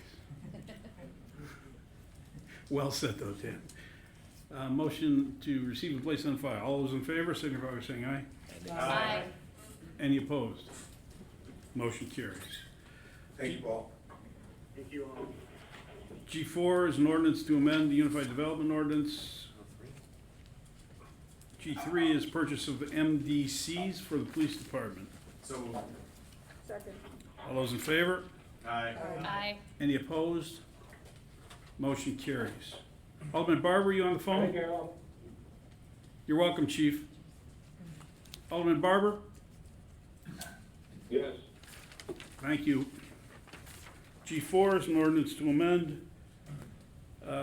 zoning map to rezone lot 84 of the approved final plat for Ryan Meadow subdivision from M1 Limited Industrial District to M2 General Industrial District, generally located on the east side of Monarch Drive, south of Chicory Street, area commonly known as Area G, approximately 24.051 acres. Mills Hotel Wyoming LLC. Question of the Common Council. We've been beating this to death. Do we need to discuss it more, or do you want to make a motion? Alderman Nelson. Motion to deny. Is there a second to that motion? Second. Discussion of the motion. Alderman Wilhelm. I'm looking at the resolution. The resolution, Has left. on page 36 in the packet. I guess I'm gonna disagree with the first two whereas clauses. That would be the ordinance. Yeah, the ordinance. The first two whereas clauses, or the second and third one, where, the plan commission has determined and proposed the rezoning would promote the health, safety, and welfare. And the next one also says that this would promote the health, safety, and welfare. I'm in disagreement with those two. Any other discussion? Mr. City Attorney. While zoning review and action thereon is broad discretionary authority within the Common Council, I would suggest that the movement provides the rationale for motion to deny.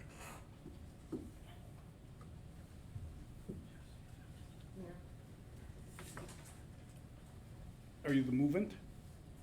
No, but I made my points about the rationale, so someone could use those if they'd like. The movement? I agree with the movement.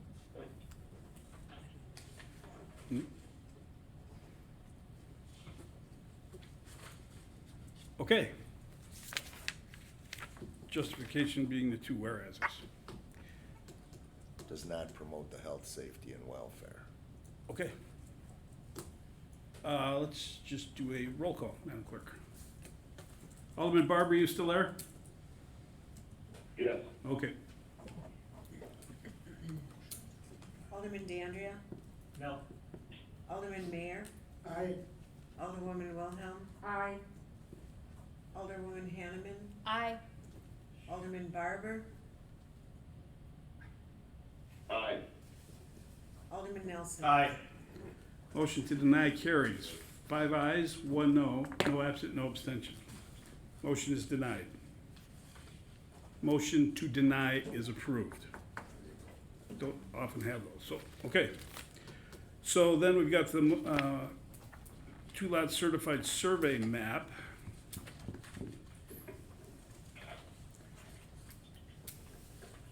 Still want that?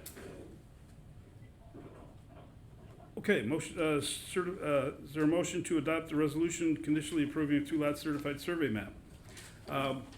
With the addition of the certified survey map of an easement on the east side to accommodate public sewer and water.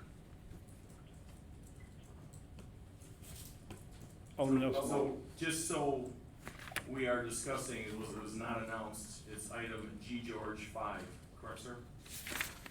You're absolutely correct. Motion to deny. Mr. City Attorney. Certified survey map is a land division approval. The broad discretionary authority for review, which exists within the council for consideration of a rezoning application, does not exist with a certified survey map. Any issues supporting denial have to be based upon the ordinance, statutes, or municipal regulations, and those have to be set forth. And the assistant planning manager is nodding his head yes. Meaning he concurs with what I just said. Yes. Mr. Alderman Nelson. So you're asking me now to quote ordinances as to why I don't believe that this is the right thing to move forward in everything we've heard tonight, everything we've been arguing for the last 2 months. So if you're asking me to go now and quote ordinance, I'm not gonna be able to do that because I didn't know that's what we need to have, is to quote ordinance.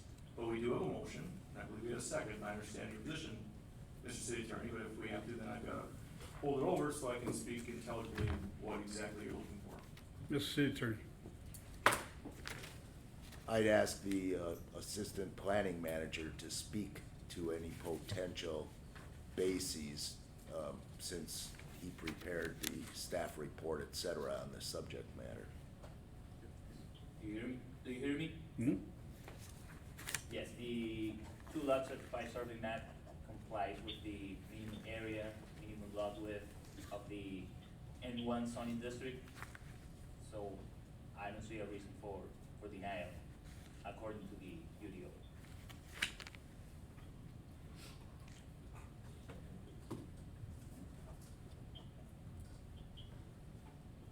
I have a question.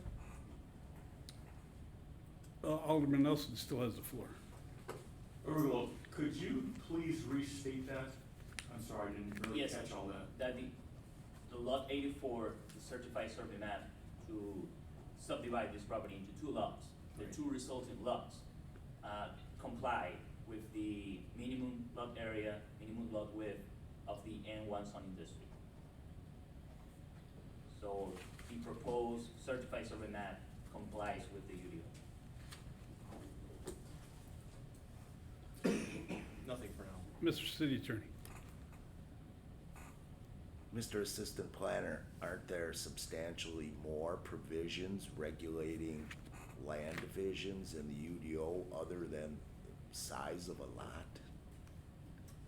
Yes, lot depth, but this CSN, we send this CSN to our consultant, He reviewed the proposal, and he did not find any major reason for denial. He has comments about the conservation easements, but not a reason for denial in the UDO.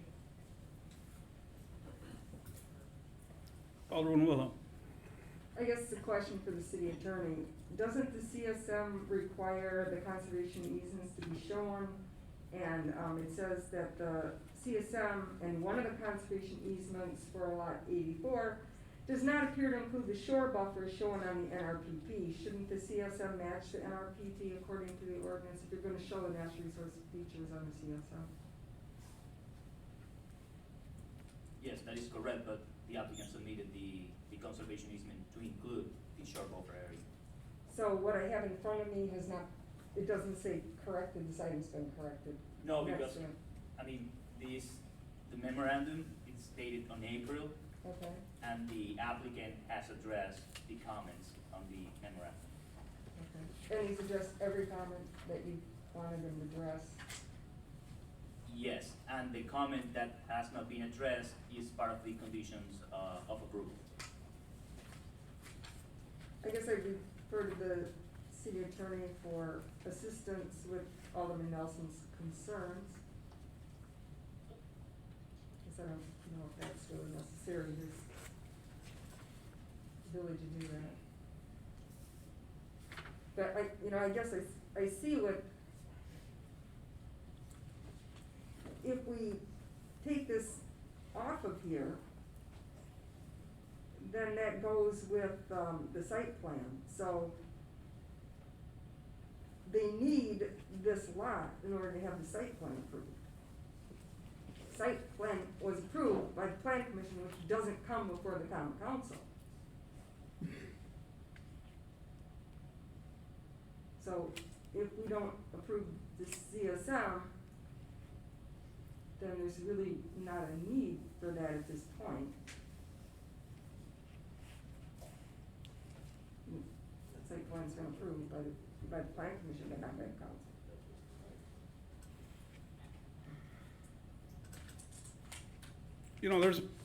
It appears there's been some scheming going on here, but there's been a failure in that scheming that there's already substantial acreage already approved and already zoned for this development. So I understand your desires to stop this development, which is fine.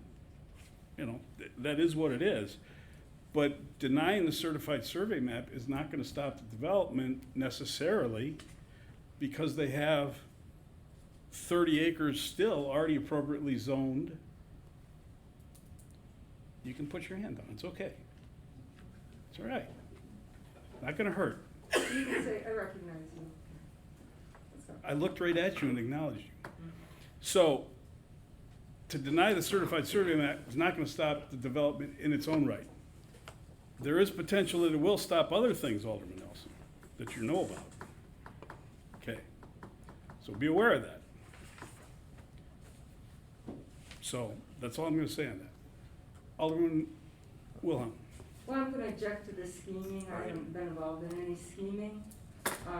As far as, what you just talked about with Alderman Nelson, I have no knowledge about what you just talked about, Alderman Nelson, so. Well, he's the alderman of the district, so Right. not but necessarily, you know. I don't have any advantage or disadvantage to vote based on some unknown knowledge. But I do know the site plan requires this piece of property. And my thought even before this, and I'm having a hard time making a point here with my mask on here, but, that was, they really don't need this parcel to develop this. And I don't see why we would wanna give, an auto part place that has the ability to have leaking vehicles, a 10-acre lot that's half of it is wetland. 5 acres of that site is wetland. So if they wanna move forward, in my opinion, they can move forward without the 10 acres that half of it is wetland. That's how I feel about it. I'm not interested in losing more land, for this development, for that development project. I'd rather it stay with the current parcel, which was the parcel we approved had I known that this was gonna be some divide off for some other project, I probably wouldn't have voted for the original final plat. So, I feel like, you know, the whole thing was moving toward this all along, and we weren't really given the knowledge of that up until lately. So when I heard, oh yeah, we were gonna do this before, did we have a user? I wasn't aware of any user, because I'm not the district alderperson, but I think it's the wrong thing to do to break that off right now without some other unknown knowledge that you're talking about. I don't see why we would need to do that. Alderman Nelson, and then city, I'll yield to the city attorney. the city attorney. Mr. Assistant City Planner, what's the time status on this process? It is 90 days, and this application was submitted on April. Get this.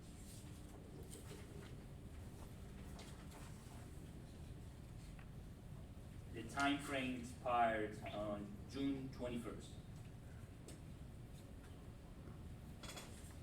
Perhaps this is a subject matter that gets put over to the June 2nd Common Council meeting for review by the Legal Services Department with the Department of City Development staff. It's fine. Is there a motion? There was a motion by Alderman Nelson to deny. It did not receive a second. Back to you. Did it receive a second? I thought it received a second. No. Not the motion to deny. Okay.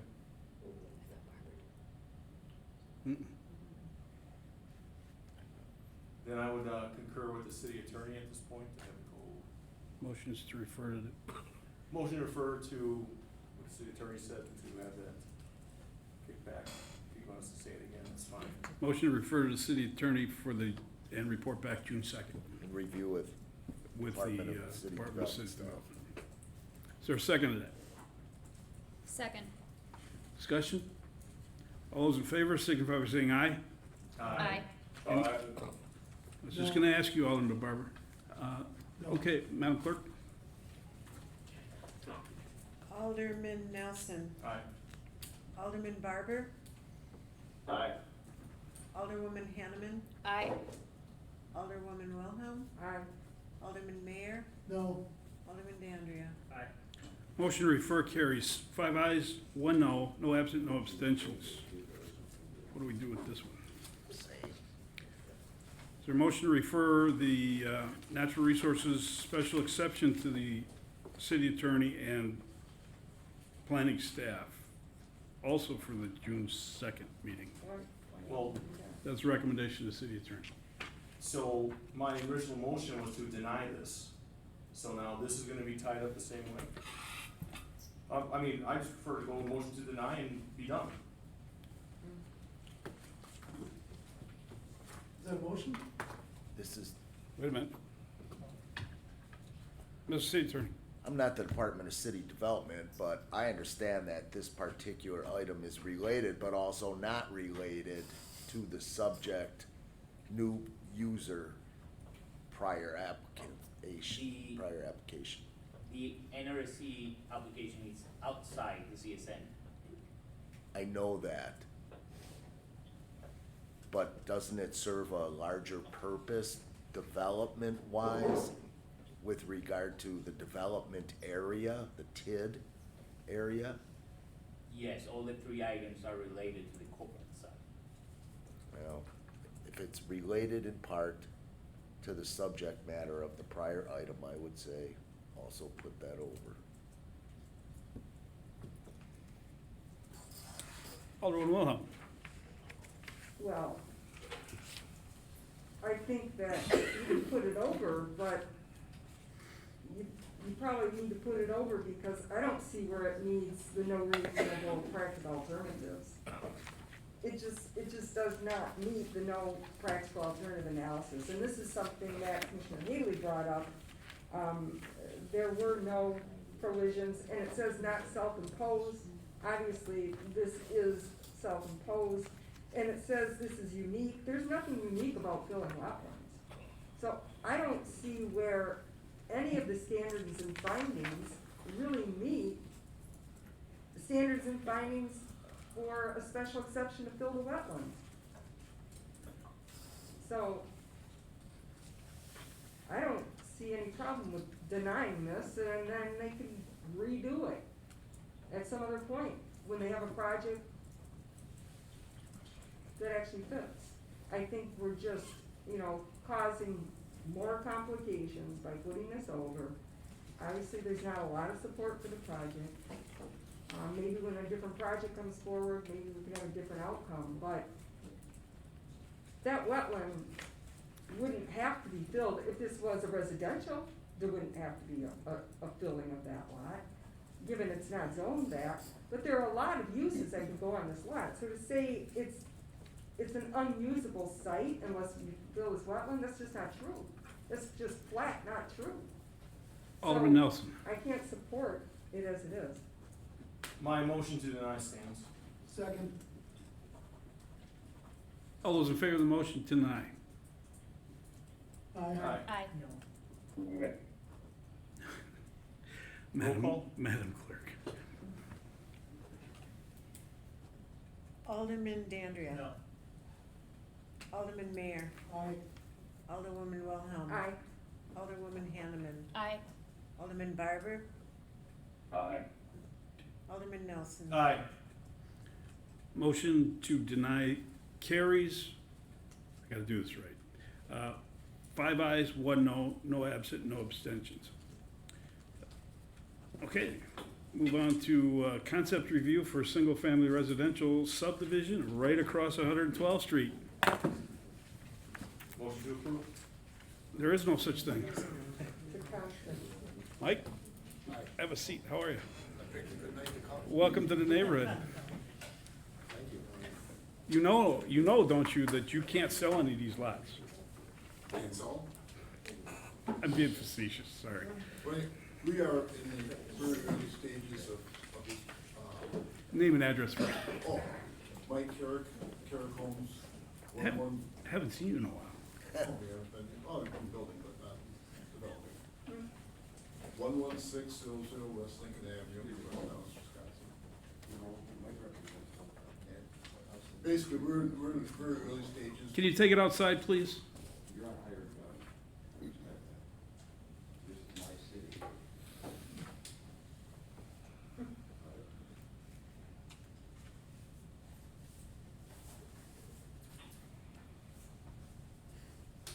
Mr. Carrick, welcome. Thank you. Welcome, Mr. Carrick. Thank you. Go ahead. Basically, we're in the very early stages of this because of the corona and John Blanker with Westwood. and the city hall being closed and so Have forth. left. Sorry about that. We haven't had Technology. any chance to have sit-down meetings with planners or assistant planner or basically anybody. We did come up with a little plat here of 17 lots. It's probably not gonna work economically. And I guess there's some objections, got some memorandums, so there's some objections as part of it anyway. So we would like to, first find out if the city council would be amenable to changing the zoning from business to residential. And I don't know if you can tell me that or not. The deal on these is exactly the purpose you're here for, is to just take our temperature. We Yes. can't give you a yes or no. Okay. You're supposed to derive your feelings from how we comment. Okay. I've been listening to your comments all night, so. I think you saw I'll just start off. I think you saw the comments that I gave staff, did you? Did Mike see the comments? Yes, before the. Yeah, I don't object to where you want to go residentially. Because there's residential on the other side of the street, it makes sense to have residential on your side, because you're not gonna have industrial Right. residential, industrial, that doesn't make any sense, so, yeah. My only thing was, instead of two cul-de-sacs, maybe make it a loop street instead, because our DPW is going crazy with cul-de-sacs. Right. It's a pain in the butt in the wintertime. But I don't think I'd have a problem. Any other comments for Alderman Nelson, Alderman of the district? Mr. Chair, how do you feel about reducing that cul-de-sac line? You know, my planner's not here, but I guess we'd like to kind of come up with a whole new idea. We'd like to meet with staff and everything before we come back to the council. And we also have to get a word on delineation and see what's going to work. Because I know you're in the early stages, Very early stages, and we picked, you know, we basically went under contract with this right around the time the Corona broke, and it's been kind of a tough thing to you know, normally I would meet with staff and get all the inputs and so forth, but we weren't able to do that. Thank you. I do appreciate you at least taking a few minutes to talk to me about this tonight. Thank you. Oh, wait, hold on. Give you the bum's rush here. Alderman Nelson's got the floor. Just to continue, did you see on page 175 or staff comments part? I mean, is this something, even if you saw the comments listed, I know you really haven't, just a few things, but do you see any other obstacles? Just, I mean, I know we're early again, and don't let COVID be the killer of this thing. No, well, we're only getting, right now with our conceptual layout, we only had 17 lots and 20 acres. And it's just with the amount of roads and so forth, it's very difficult to make it work. So we would like to see if we can squeeze some, well, not squeeze one, but get more yield out of it. What type of number are you thinking? I believe the project across the street is R6. So we would think if we could get some portion in that R6 zoning, that would be nice. Well, if you're at 17 and it's not making money, what's that? And I'm not gonna hold it, just what's the number you think? I mean, I know you're thinking of a number. I'd like to get 30. That's a tough one. That's a lot of houses. That's what I'd like to get. Alderman Dandria. I mean, Mike, if you wanna get a pulse, and it's not gonna cost you a lot of money to at least sit down with staff. Right. Hey, are we interested in residential over there? Sure. Absolutely. It would fit.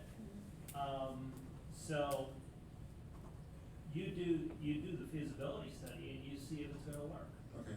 Okay, but I know time is money, and you don't spend a lot of money in drawing up master plans, but get the pulse, work with staff and see if you can make it work. Great, that's Okay, what you're the businessman. That's what we'd like to do. Okay. Just, it is wet over there, just so you know. Especially today, probably. Alderman Wilhelm. Yeah, there's a reason why we're so close to downtown Milwaukee and we have so many undeveloped lots. There's a lot of hybrid soils out here, as you know. Just wondering the history of the business, the B development, and why we would move away from that, because I know we don't have a lot of business development zonings. In 2015, we met with Bear Development. And lots of people like to deny this, but in 2015, we met with Bear Development about this particular exact site and the site you're looking at. You remember this, Jesse? In the engineering conference room, and I said, this is gonna be an industrial park. And Bear said, nah, don't see it. And we talked for a while, and I said, yeah, it is. And they said, we see residential, some multifamily on the north. Maybe we can do some commercial on the west. I said, maybe you ought to go think about it. They thought about it, they came back a year and a half later, and that was the beginnings of what we're seeing now. But across the street, in my mind, that land being wet and I don't think in the comp plan that's industrial. or commercial? Business park. On the opposite side of 112th. Oh, no, that's, That's is it? That's a good transition to some of the estate-sized houses that are on that side of the street, is what I always thought. But, you know, I'm only one, but but then the Bear development started shrinking in terms of houses and increasing in terms of industrial, so. But now that we have the houses on 112th Street, that kind of puts the border on it. Alderman Nelson. So, well, I wasn't finished, that was just one comment, I just wondered, so, Oh, by the way, the comp plan says industrial park, and then if you read the narrative in the comp plan, it says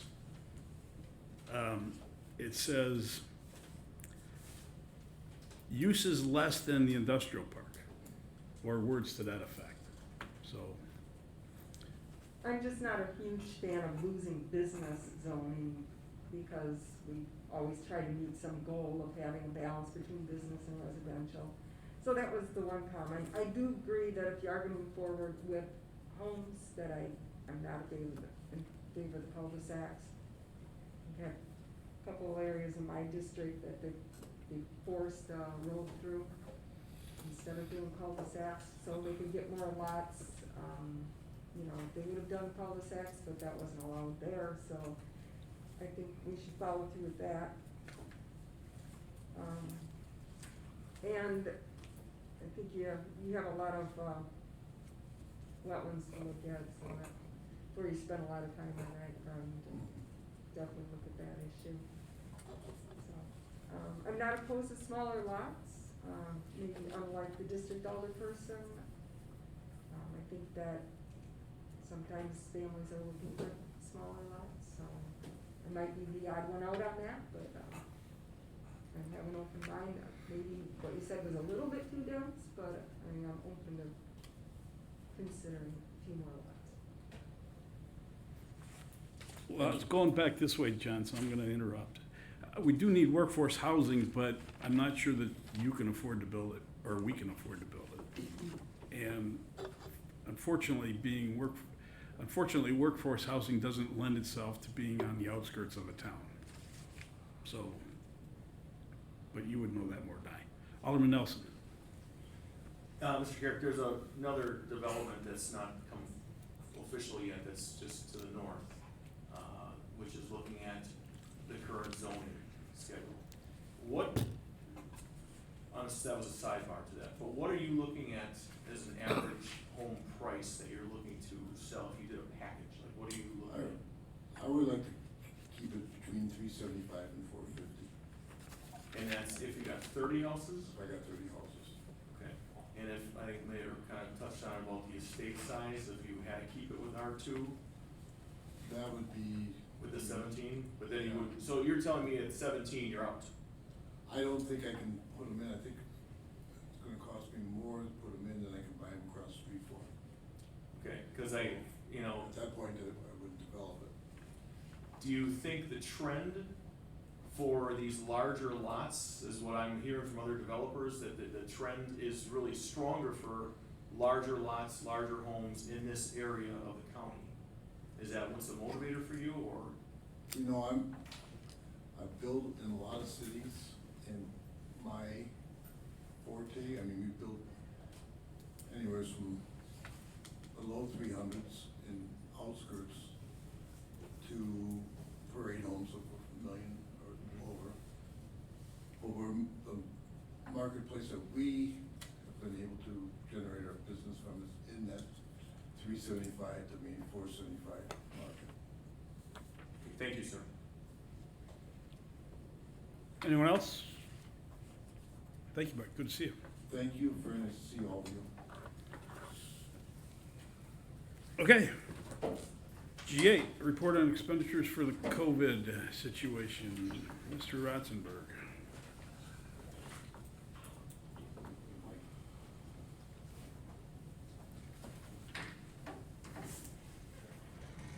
Thank you, Mr. Mayor. This is a repetitive report that I've been providing the council on a meeting by meeting basis. I modified the report this time around to provide the balance from the prior meeting so you could see the change that's taken place instead of just what the current balance is. I feel like that provides you more and better information. So through the mid part of last week, the city has now expended $176,000 on COVID-related issues, and that's up from about 24,000 from the previous 2 weeks. We are seeing a slowdown in the amount of labor costs that we're investing in this particular activity at this point in time, and that's primarily because the activity in the fire department is declining at this time. I will remind the council that you've allocated $250,000 of general fund contingency reserve towards this particular activity, and staff would come to you as we exceed the $200,000 level, requesting additional appropriations should that be required. Be happy to answer any questions you might have at this time. One additional piece of information, I did have a conversation this afternoon with the Director of Emergency Management for Milwaukee County. I have been in discussions with them about reimbursement of our labor costs for the health department for managing the COVID crisis at the House of Corrections. They did a wink and a nod promise to reimburse us for those expenses. I think the current school of thought is that we can whistle Dixie for that money, in keeping with reimbursement from all other government entities. So I just want to let you know that that's probably not going to happen, but we continue to work on that. Mr. Mayor, one other comment I did add, discussion with this week, which has not been there before, and that is the final paragraph where I am starting to identify revenue shortfalls that are occurring in the city related to this. And as we are having discussions with finance directors from other communities around the state, it seems as if revenue shortfalls at the municipal level will eventually become the bigger issue for municipalities. And at this point in time, we've done some preliminary estimates on revenue shortfalls. The city of Franklin, at this time, on a fairly preliminary basis, the city may be looking at a revenue shortfall in the $400,000 basis, on an annual basis. About a quarter of that would be a revenue shortfall to the Tourism Commission, in that it is likely hotel taxes that will not get collected and normally then contributed to the tourism organization. So the general fund might be looking at something on the order of $300,000 in revenue shortfalls for the current year. But it will become an increasing topic for discussion. And the current thought on the shortfall at the state is that they're going to go after the immediate source of revenue is going to be reducing shared revenues to the municipalities. I had a meeting today with the other finance directors and a meeting with the League of Wisconsin Municipalities. And the League of Wisconsin Municipalities' opinion is that it would take legislative action to reduce 2020 state shared revenues, and that there's very little flavor in Madison to have an expenditure reduction prior to this fall's election. And so the league is anticipating there will be no shortfalls in state shared revenues in the current calendar year, primarily from a political standpoint, and that it would take additional legislative action to reduce the first half of 2021's revenues, because it is a already appropriated expenditure by the part of the legislature, and the legislature is somewhat nervous about the governor's veto pen, so it's unlikely that the legislature will enact too much legislation along that line. But in the next biennium, which starts in July of 2021, all bets are off, and we are hearing that the Department of Transportation is looking at something between 5 and 10% shortfall in revenues this year. That would translate into potential general transportation aid reduction for the city. And the other shared revenue part, it's unknown at this point in time, because I think the state is also looking at preliminary information, but they are seeing significant shortfalls in sales tax and income tax revenues currently, and that would translate into less resources for the state to share with local governments. Well, fortunately, we're not as closed as we were before. Maybe we can stem the bleeding. Okay, any questions for the Director of Finance Director? Mayor. Alderman Dandridge. Paul, I would just make sure that, you work with the mayor and start to come up with some type of plan, talking to the department heads. Granted, this year's budget, I understand is set, but hey, if we can find cost savings to be able to spread out, and next year's budget is going to be, a nightmare to put together, but I wish you luck. Thank you, we're gonna need it. I have one. Alderman Nelson.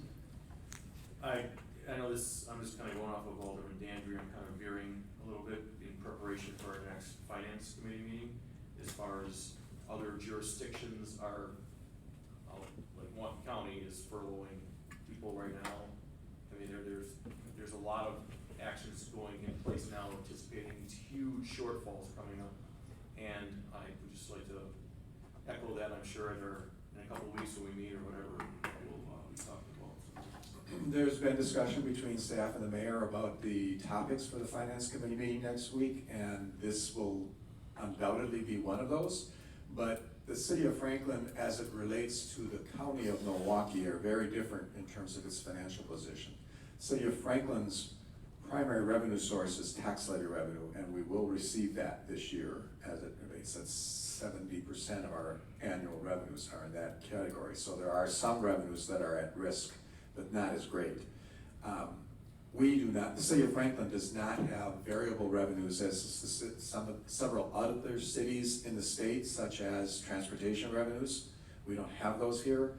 We don't have parking revenues that other communities rely on for some significant elements.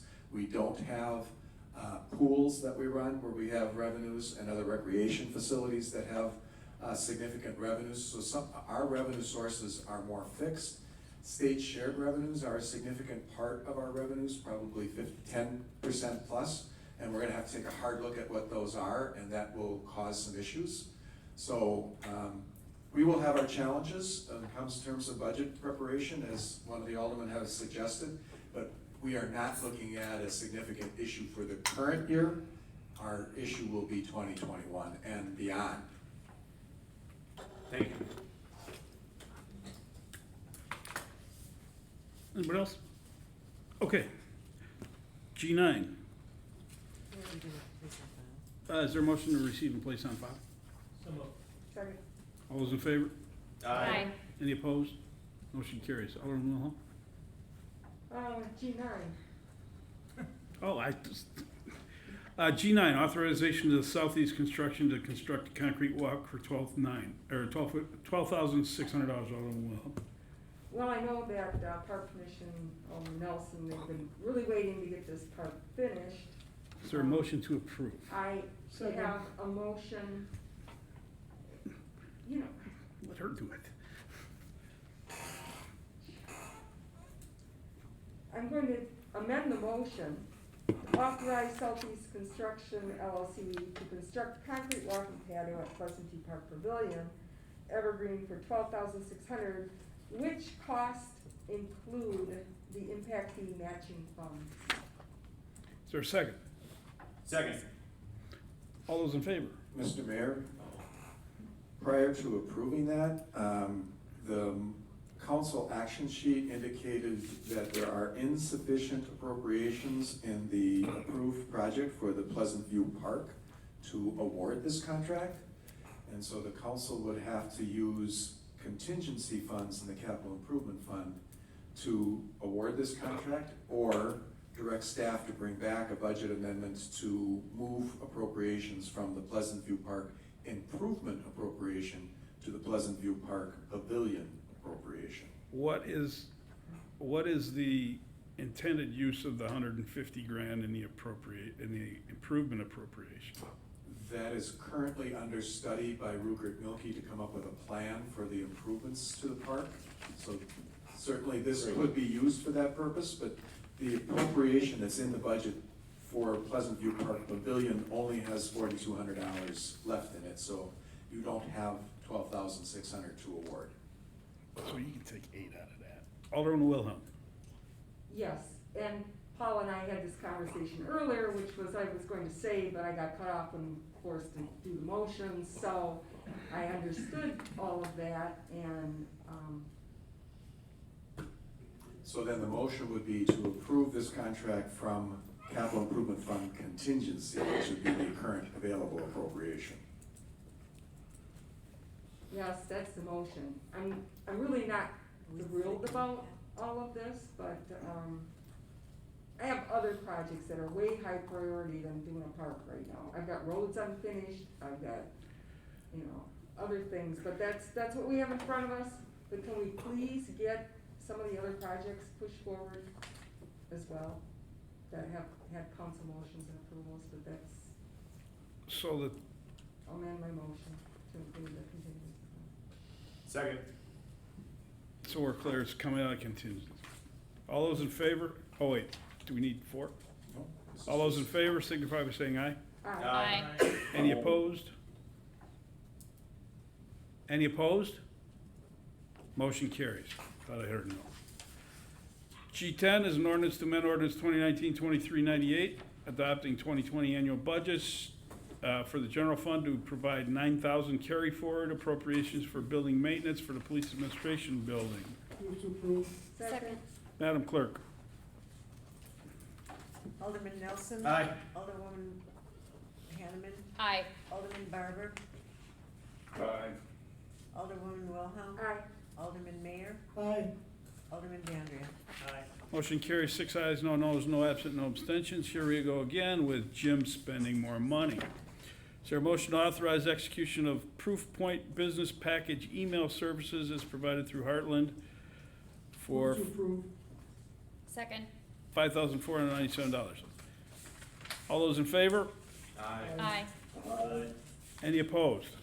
Motion carries. G12, update on granting selective waiver of interest penalties. Who's going to do this, Paul? Mr. Ratzenberg. Thank you, Mr. Mayor. The council may recall that at your prior May meeting, this issue was brought before you with a resolution to adopt accepting a waiver of interest and penalty on tax payments after April 1st, with a new due date of September 30th. And advice of the city attorney, no action was taken at that time, in that action must follow the county's action. The county met on May 14th and referred the matter to their finance committee, which is meeting Thursday of this week on this particular matter. And then would be referring the matter back to the Board of Supervisors for the county at their May 28th meeting. The city attorney and I had conversations earlier today, and the city attorney continues to recommend to the Common Council that they take action following the county's action to mirror whatever action the county might take. But the Wisconsin County Association has taken a position that unless the Franklin Common Council takes action in favor of this matter subsequent to Milwaukee County taking action on this matter, that the city of Franklin must act prior to the end of May. So you would have to schedule a special meeting sometime between May 28th and May 31st to take action on this matter, should the county take action. The county's association or Milwaukee County? Milwaukee County must take action, but the Wisconsin County Association is advising its members that cities must take action following the counties, but must take action prior to the due date of the tax in order for it to be effective. Makes it very hard for taxpayers to take action, because they're gonna have to follow what's happening on May 28th, May 29th, May 30th, and May 31st. And you left out additional information. Refresh your memory. The exposure from the county is, this year, 200,000. At the committee of the whole meeting for the county financial staff advised the county that the county would incur a cost upwards of $400,000 to take this action in the current year, and a further $400,000 in cost next year. And most of that becomes by way of lost interest and penalty on past due taxes, as well as improvements in software to handle the waiver of penalty and the collection of the tax. I did I spoke to two of the county supervisors that represent the city of Franklin, and I indicated to the supervisors that the city of Franklin also has money on the line here. In 2019, the city of Franklin collected $170,000 in interest and penalty on overdue tax payments. Through the end of April, the city has collected $63,000, so we have in essence of $100,000 of potential lost revenue if we grant this. We can't grant it right now. So the city of Franklin has money on the table, and the county was unaware of that. The county has money on the table, but we also potentially have some lost revenue. You buried the headline. The software cost them $200,000. Yes. They say they can't afford the $200,000, but if the cities would kick in, they might do it. That was the discussion. You buried the headline. Sorry. They're gonna throw away dollars to save pennies. Don't laugh, Kenny, it's because the legislation you guys passed put it on the county, so now all of this is, instead of just saying waive penalties and interest, this is a joke. This is, the county's, I'm telling you. Mr. City Attorney's got other input. My reason at the last meeting for recommending to put it over was not that I think it has to await a county decision. My point was, and I believe I posed the question to Alderman Mayor at the last meeting, what's the county gonna do? And you don't know what the county's going to do until it does it. And that's why you wait to see what it is before you adopt some resolution saying, we hereby approve whatever the county approves. Mr. City Attorney, you also pointed out earlier this month that the statute itself indicates that the city must take action subsequent to Could be, the I haven't county. touched this since then. I appreciate it, but that is in the actual statute that was adopted by the Then it would be in my legislature. work product, I'm just remembering, you should know what you're approving. So our next property tax payment is due when? May? May 31st. 31st. You estimate how much is coming due? There are 1,633 properties that are current on their installments with $4.5 million worth of tax that comes due at the end of May. And that is what's potentially at risk. They would have the opportunity to defer that to September 30th for payment and waive all interest and penalties for that additional time.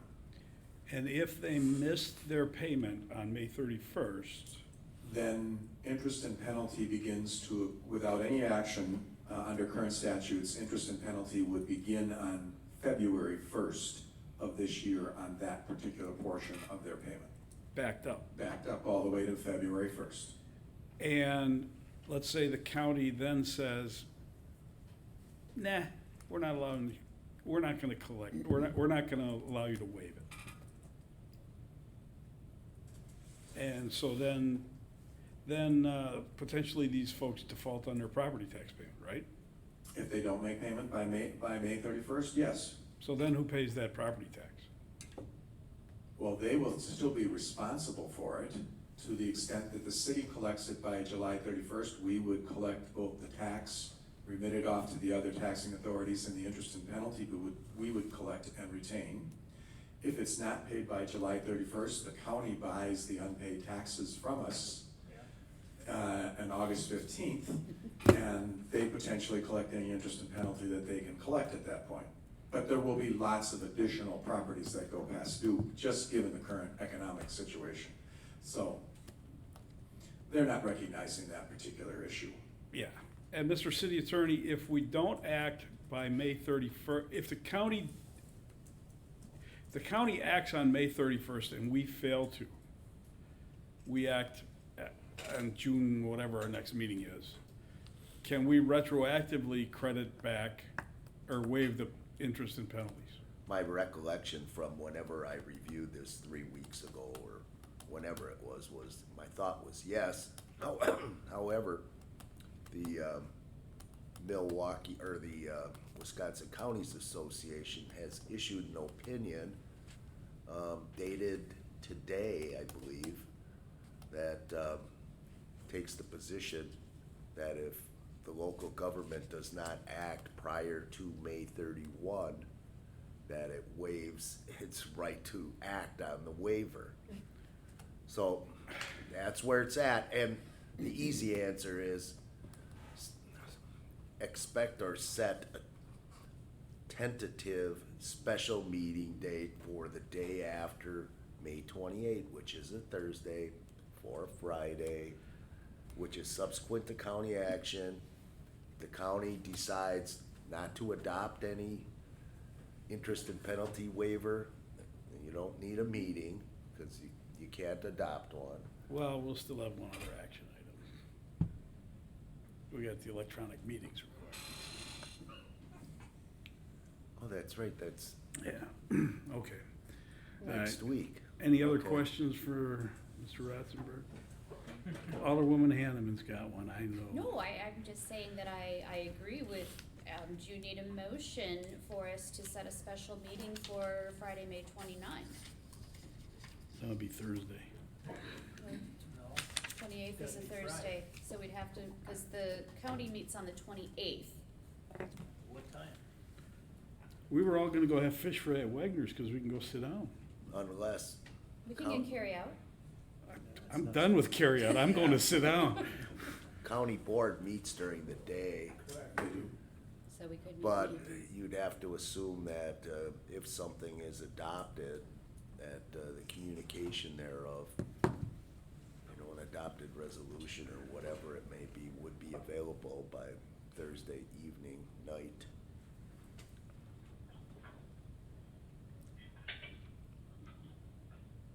Well, I would move that we set a special meeting for Thursday night, May 28th, for the purpose of reviewing the action of the county board. And setting a electronic meeting policy, ordinance. Mr. Attorney. And how about a backup for the next day, Friday, just in case whatever happens at the county board isn't available? 7 o'clock, 6:30? 7 o'clock, And and with the addition of the city attorney, the recommendation for a backup. 2 o'clock on Friday? Mark? Dan? Yeah, I'd find that. No? 3:30? Well, I don't like 7 o'clock. 6:30 is It's fine. bedtime for you, right? Okay, it's Yeah. bedtime. 6:30, 6:30 then. I mean, hey, it's I'm a fine one with it. item. It's 2 items. It's 2 items. 3:30, 4? 4 o'clock on Friday. 4 o'clock? 4 o'clock That's Friday. your dinner time. That's my Bob's dinner gotta time. go out there. We'll need to All know right. about it then anyway. Is there a second to that motion? Second. All those in, it's 6:30 Thursday, 4 o'clock Friday. All those in favor? Aye. Aye. Any opposed? Motion carries. Skip G14 for the moment. For those of you who care, I'm moving on. H1, I did G13, just did it. No, we did 12. G13, authorizing a service agreement with Associated Financial for consulting relationship, employee retirement. Do we need to do this right now? Or can we, no, we better do this. I have a quick question. Alderman Wilhelm, Yeah, are we backdating this retroactive to the date of January 1st? It's on the top of this agreement? Yes. Okay, thank you. is there a motion? I'll make the motion. Is there a I'll sec- second. All those in favor? Wait, got a question Alderman Dandridge? for discussion? I just wanna make sure, I did talk to Paul on this, that I will go ahead with this, but I think that with the new administrators, coming into play, that we should reevaluate our relationships with these agencies, because who we were working with this company, Diversified, was bought out by Associated, and now this is by an outside of Wisconsin company, and I think we should be looking at the relationship and possibly putting this out for bid in the new year. I got news for you. It's gonna happen. What? It'll happen. Good, thank you. All those in favor? Aye. Any opposed? Motion carries. H1 licenses, Alderman Nelson. Okay, this is, quite the lengthy list. 'Tis the season, so everybody get ready. So how about just exceptions? Alderman Nelson, did you bring my He's going sheet? to. I, Alderman Wilhelm, am using your sheet, Okay. so, Just for clarification, we will be taking item 2 under H separately? For you, yes. He's referring to 2 on the council meeting, so that would be your last 4 items on. oh, the last, yes, the last 4, yes.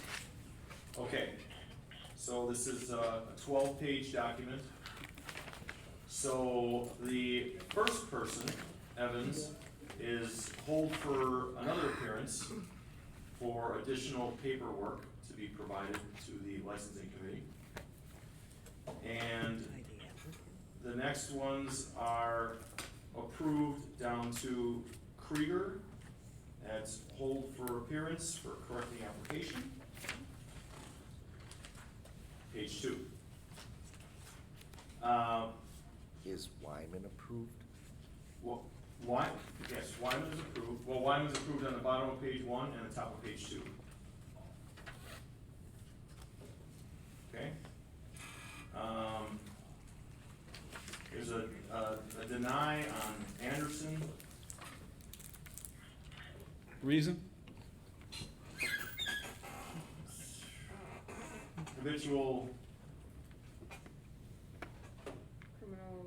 yeah. Substantially related to the license. Yeah, I wanna make it so we had that verbiage right. Could you say that again, Alderman Will? The clerk can say it better than me, can. She doesn't have a mask on. You've only done this for 52 years, come on. Based upon habitual criminality substantially related to the license activity? Yes. Next one is Margarita, hold for appearance, completion of application. The next 3 are approved, ending in Mansky. Paul J. Robinson is hold for appearance. The rest of page 2 is approved. Page 3.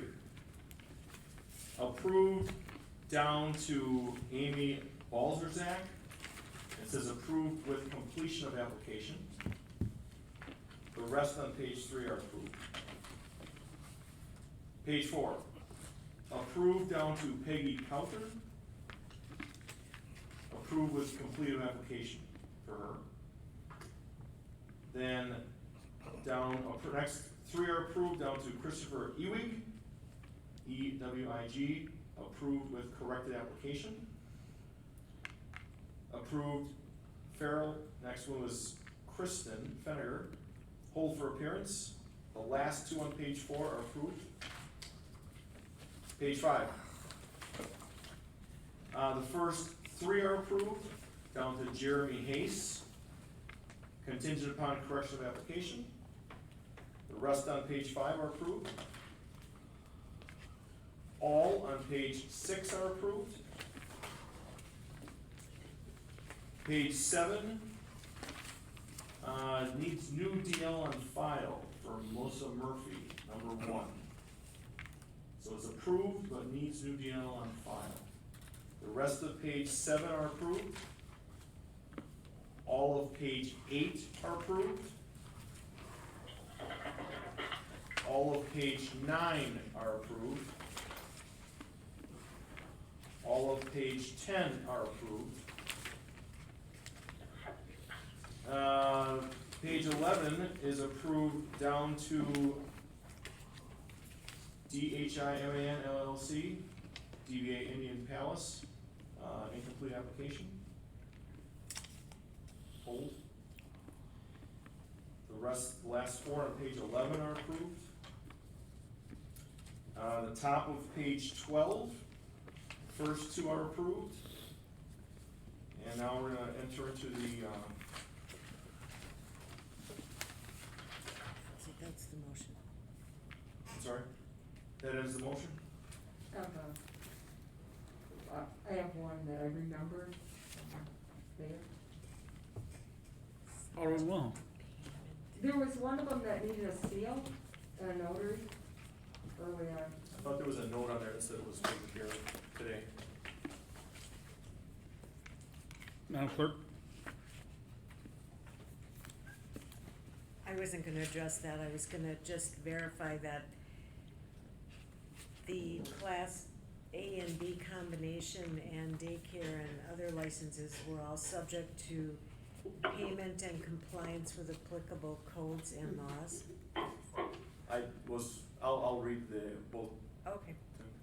if that's the way you want me to go with that. So clerk, as far as that one, if there's no outstanding, you'll take care of that, so we won't worry about that. Was it one of, just for clarification, was it one of the ones that you said need to be complete, or was it? I didn't hear him mention it. Okay. So that's why. There was a yellow sticky Oh. that said something was completed with a seal, and I crumpled it up and I threw it in the garbage can, but you weren't there to see that. Oh. But this was approved subject to payment and compliance with applicable codes and laws. You good with it? And we'll look for whatever. He can just give you my sheet, cause it's on there. Oh, okay. For those of you on Facebook, this is the annual licensing for all bars, all restaurants, all operators, all retail facilities that sell food, and it's crazy. And the license committee, which is 3 aldermen, do a heck of a job at this time of the year, and I'm fortunate in all the years I've been sitting up here that I've never been on a license committee. Okay, it's been moved, There's no Time second. for that. and I'm not gonna appoint myself to it either. All those in favor? I don't know who's. Aye. Kristen seconded it. Any opposed? Motion carries. Alderman Nelson. Next one up, Rock Sports Complex. This was, after we reviewed everything on this first item. Subject to the timely submission of an application for a special use by applicant and the action therein by the common council to be the determination of the future continuation of the licensed use thereafter. And approved subject to payment, compliance, and with applicable codes and laws. Is there a second? Second. Question. They're gonna use FM radio transmitters. As I recall, they're gonna do AM, FM radio transmitters and only do fill-in speakers for the parking lot. So they're not using the PA system. Yeah, I don't mean, just what Mr. Yeah. Zimmerman talked about earlier. This That is was- important for the people on Facebook. That was one of the biggest things that we asked Mr. Zimmerman to clarify, and he did that, right away with us prior, and actually said that during citizen comment period, so I commend him for that, and that's all I have on that. So this is item 2 on the updated agenda, is that what we're talking about here? All of the items? Only A at this point. This is 2A. Okay, this is 2A, and the license committee made no changes to that, that's written? The times, you made no changes to that. Correct, Alderman. First off, was this submitted appropriately Yes. to planning? This was all submitted within the timelines required and appropriately. And then was it noticed to us appropriately as part of the council agenda Madam Clerk. As far as notification to you in the news media and the other appropriate, that was given 24-hour notice. Probably 24 and a half hours. So I was given 24 hours notice. Was that 24 hours to the licensing committee meeting? It was both. Okay. Both agendas were amended at the same time and forwarded via email and in your mailboxes and to the newspapers and on the outside bulletin board and inside bulletin board and the website. And as far as planning goes, all of the appropriate deadlines were met for the application? Planning will process the special use application. That requires a public hearing. Okay, when will that be? According to the motion, is as soon as possible. Okay, so there will be a public hearing on it, For the special use, yes. which includes the drive-in theater? Yes, and the ordinance has a specific standard for these theaters. Okay. Madam Clerk. I just would like to clarify that you're asking the same question that he's answering, because the public hearing for the special use is for a permanent change in the future. This is for starting on Friday. When will the public hearing for the permanent? So 45 days. this is temporary, but the permanent, this is, the public hearing, this will become permanent after the public hearing. If it's approved. Mr. City Attorney.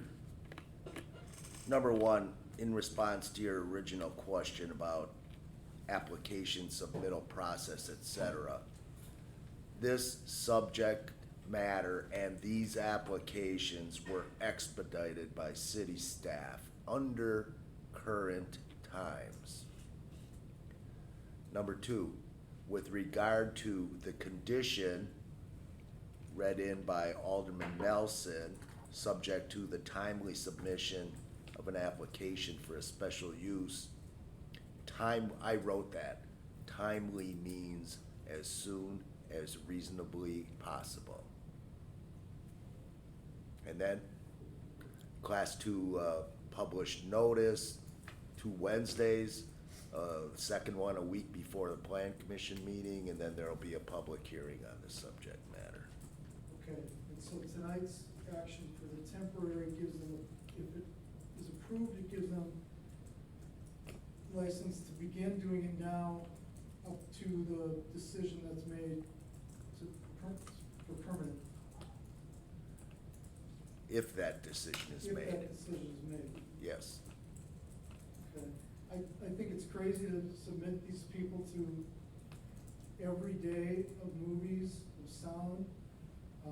Even the people in the neighborhood that approve of the ballpark commons in general, and many of them do.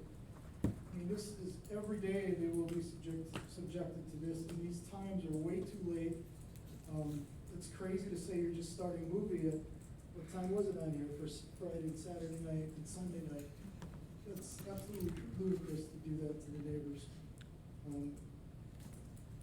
Well, Alderman, let's, you know, we're becoming great at hyperbole in this room, and let's try to, I asked the question earlier on purpose as to whether the sound was gonna be transmitted via AM and FM radio. The sound for the movies is going directly inside the cars. There is no loudspeakers other than small amount of ambient sound so the person's going from their car to the refreshment stand can hear the movie. That's it. It's not what we're used to for the stadium. So the neighbors aren't gonna hear it. Who should the neighbors call if they do have complaints and they do hear it? Well, that's a noise ordinance complaint, so they would file a complaint online. Since we have the 3 noise monitors, we'll be able to check that. So that's the recommendation, file a complaint online for noise. Yes. Okay. And if it's on a Sunday afternoon, can they get faster action? Are they gonna do Sunday afternoons The at no- 3 o'clock? The noise ordinance has to be checked while the noise is occurring, so normally. We can do that. There's a request of then they call the police department or contact. No, we can do that. The noise monitors run 24 hours a day, 365 days a year, and they're all time-stamped. We can look, and we can hear the audio. They record specifically when there's a violation. We can, that's why they spent a lot of money on those noise monitors. A lot of money. Let's just say hypothetically it is a Sunday afternoon and the noise is, very loud. They would have to wait till Monday to file that complaint, but is there something they can do on that Sunday afternoon to have the sound turned down? They can call Ballpark Commons and Tom and Scott Johnson will go turn it down if there's an issue, yes. Pretty sure they wanted that phone number. And just,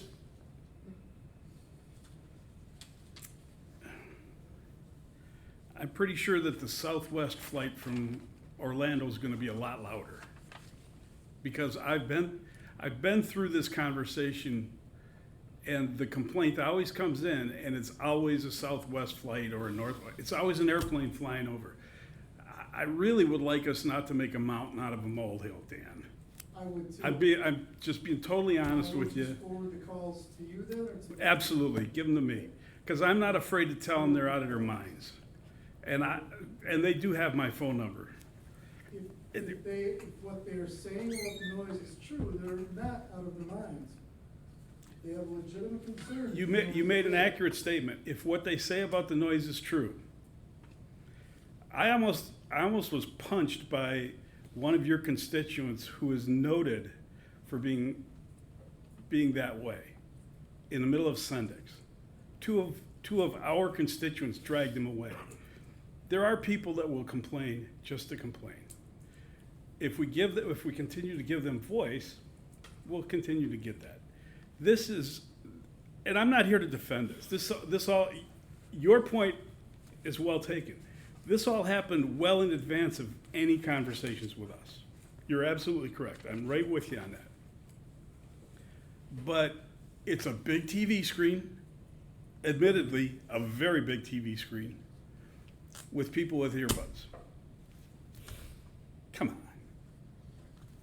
The problem's going to be, excuse me, Dan, problem's going to be is people driving away. It's going to be the traffic leaving. That's going to be the issue. That was actually part of what my concern was, the driving away, the noise and the traffic. That's gonna be an issue too. I just wanna be a little proactive in this and not have all the calls come in and not know where to direct them specifically, so. 'Cause the calls are gonna come in no matter what. So anyway, We'll see. I will vote no on this. Okay.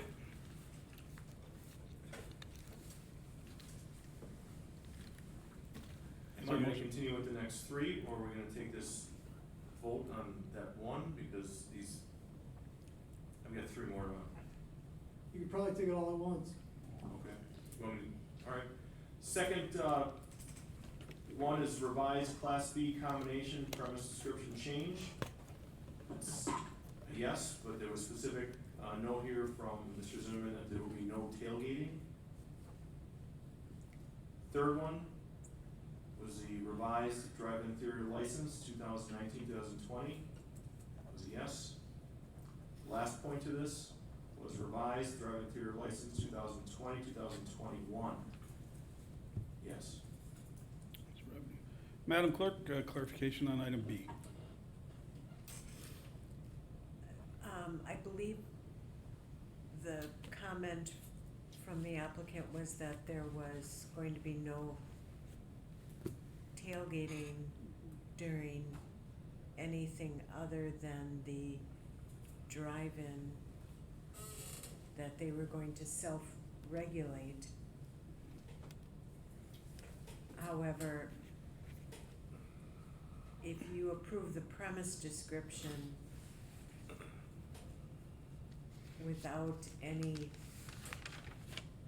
notations on it, the premise description is included on their license for a year running July 1st through June 30th. So the state and the city and any other enforcement agencies would not stop anything if there was not, if there was something going on, because the premise description is where they are allowed to sell, consume, and serve beer and intoxicating liquor. Based on the meeting and the action of the committee, do you have suggested language? Mr. Other than what was read initially, is it to be read again for each one of these? This one? No, I think the mayor's looking for just if there's clarity on the premise description. So number one, you can approve the premise description as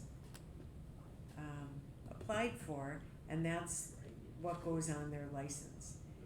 And Mr. Zimmerman did state that they would self-regulate and not do it during ball games. However, putting it on their license as requested technically would allow them to.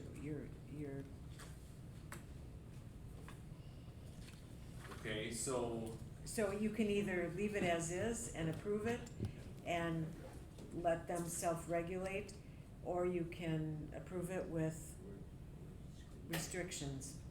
Mr. City Attorney. I understand that each of the earlier read into the record conditions for the initial license apply to each and every one of the most recent three. And with regard to the license and the premises description, I would suggest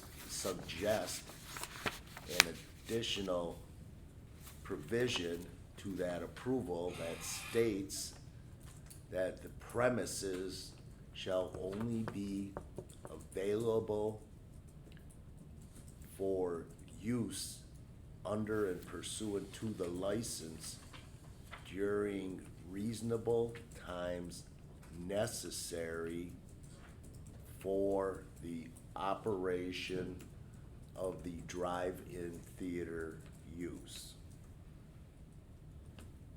So, Who's the second? I'll second, but I have additional questions.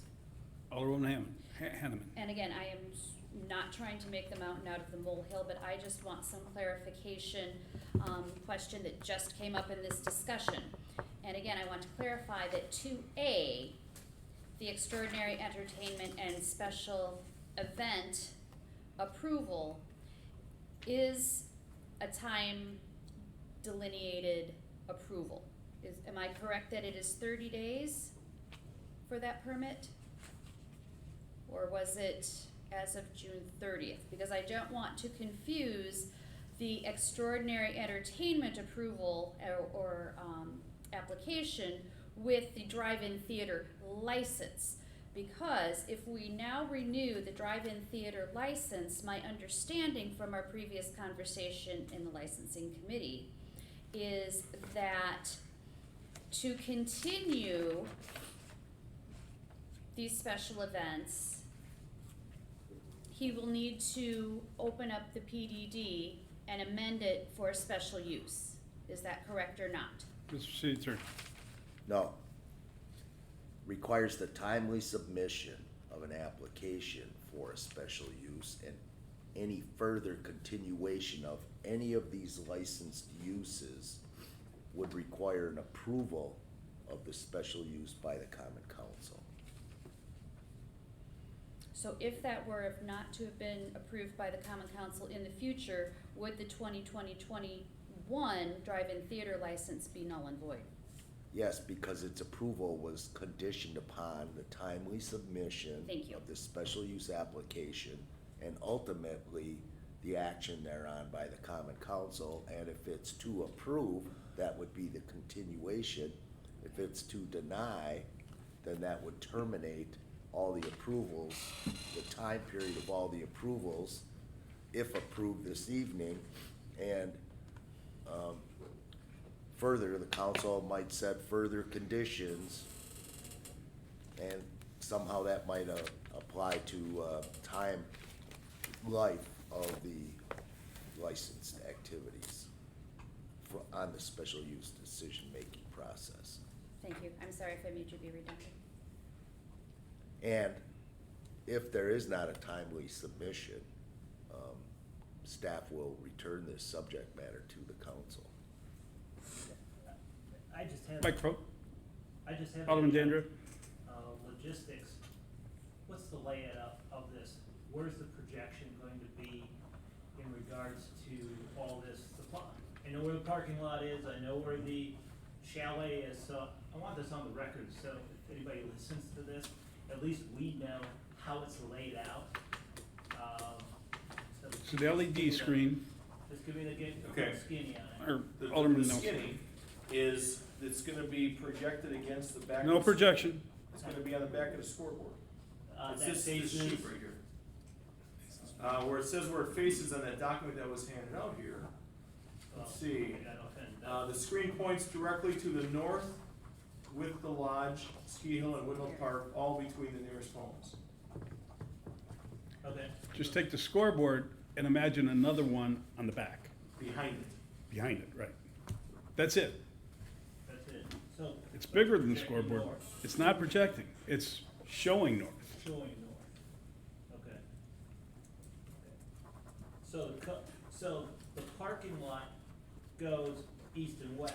The cars are pointing towards the Hampton. They're gonna be facing toward the Hampton. Okay.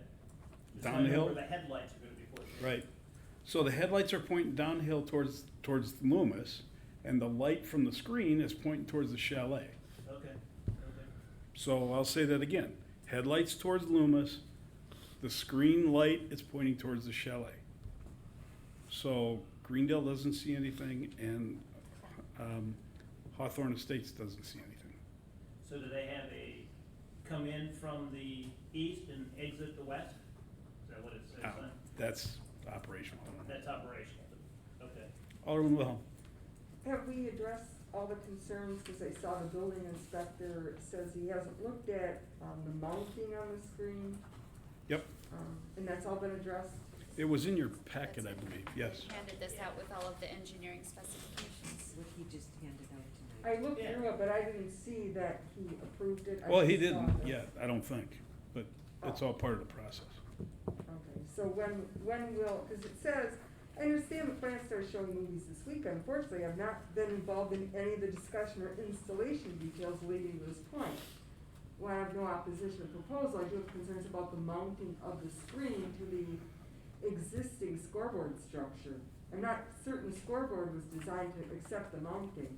So at what point will he make sure that that's safe? Before Friday, Okay, Yes, we'll make sure he gets this. right? okay, good. What's this? Okay, there's a motion, we've killed this. There's a motion on the floor. One more quick Alderman question. Mayor. Just for clarification now, because one of the statements that was made just a couple of seconds ago seemed to suggest a little differently. Now, they still need to submit appropriate submission, and then there will be a hearing at the plan commission or at the plan commission and the council. What is it, a special use? Special use public hearings are held by and before the plan commission. And that will be as soon as practical, is what the motion said, correct? Yes. Okay. Rudolo, do you have something to add? No, the final approval of the special use is up to the common council. Okay. So this will come back to us again after it goes to the planning commission, which should be soon. So ideally, this will be temporarily in operation, so the residents will be able to experience it, and then we'll have a hearing on it to see if it should go forward permanently. Exactly. Okay, thank you. Okay. All those in favor of the four items signify by saying aye. Aye. No. Any opposed? No. Madam Clerk? Alderman Dandria. Aye. Alderman Mayor. No. Alderwoman Wilhelm. Aye. Alderwoman Hammond. Aye. Alderman Barber. Aye. Alderman Nelson. Motion carries 5 ayes, 1 no, no absent, no abstentions. We move on to I-1. Is there a motion approving city vouchers ending date of May 14th, 2020, in the amount of $2,600,709.60, and payroll dated May 8th, 2020, in the amount of $390,059.69, and payments to various payroll deductions, in the amount of $227,468.15, plus city matching payments, and estimated payroll for May 22nd, estimated at $385,000, and payments to various payroll deductions estimated $438,000 plus city matching payments, and property tax disbursements with the ending date of May 14th in the amount of $528.33, and approval to release payments and miscellaneous vendors in the amounts of $98,544.57, and approval to release library vouchers upon approval of the library board not to exceed $15,000. So moved. So moved. You got a second there, Michael. Yes. Madam Clerk? Alderman Nelson. Aye. Alderman Barber. Aye. Alderwoman Hanneman. Aye. Alderwoman Wilhelm. Aye. Alderman Mayor. Aye. Alderman Dandria. Aye. Motion carries with 6 ayes, no noes, no absent, no abstentions. For those of you on Facebook, we're about to go into closed session, which means that our evening's broadcast day has ended. You're about to hear the Star Spangled Banner and see the flag wave for the next 18 hours. We wish you a pleasant evening and the end to the rain, and a pleasant evening. This concludes our broadcast day. Thank you very much.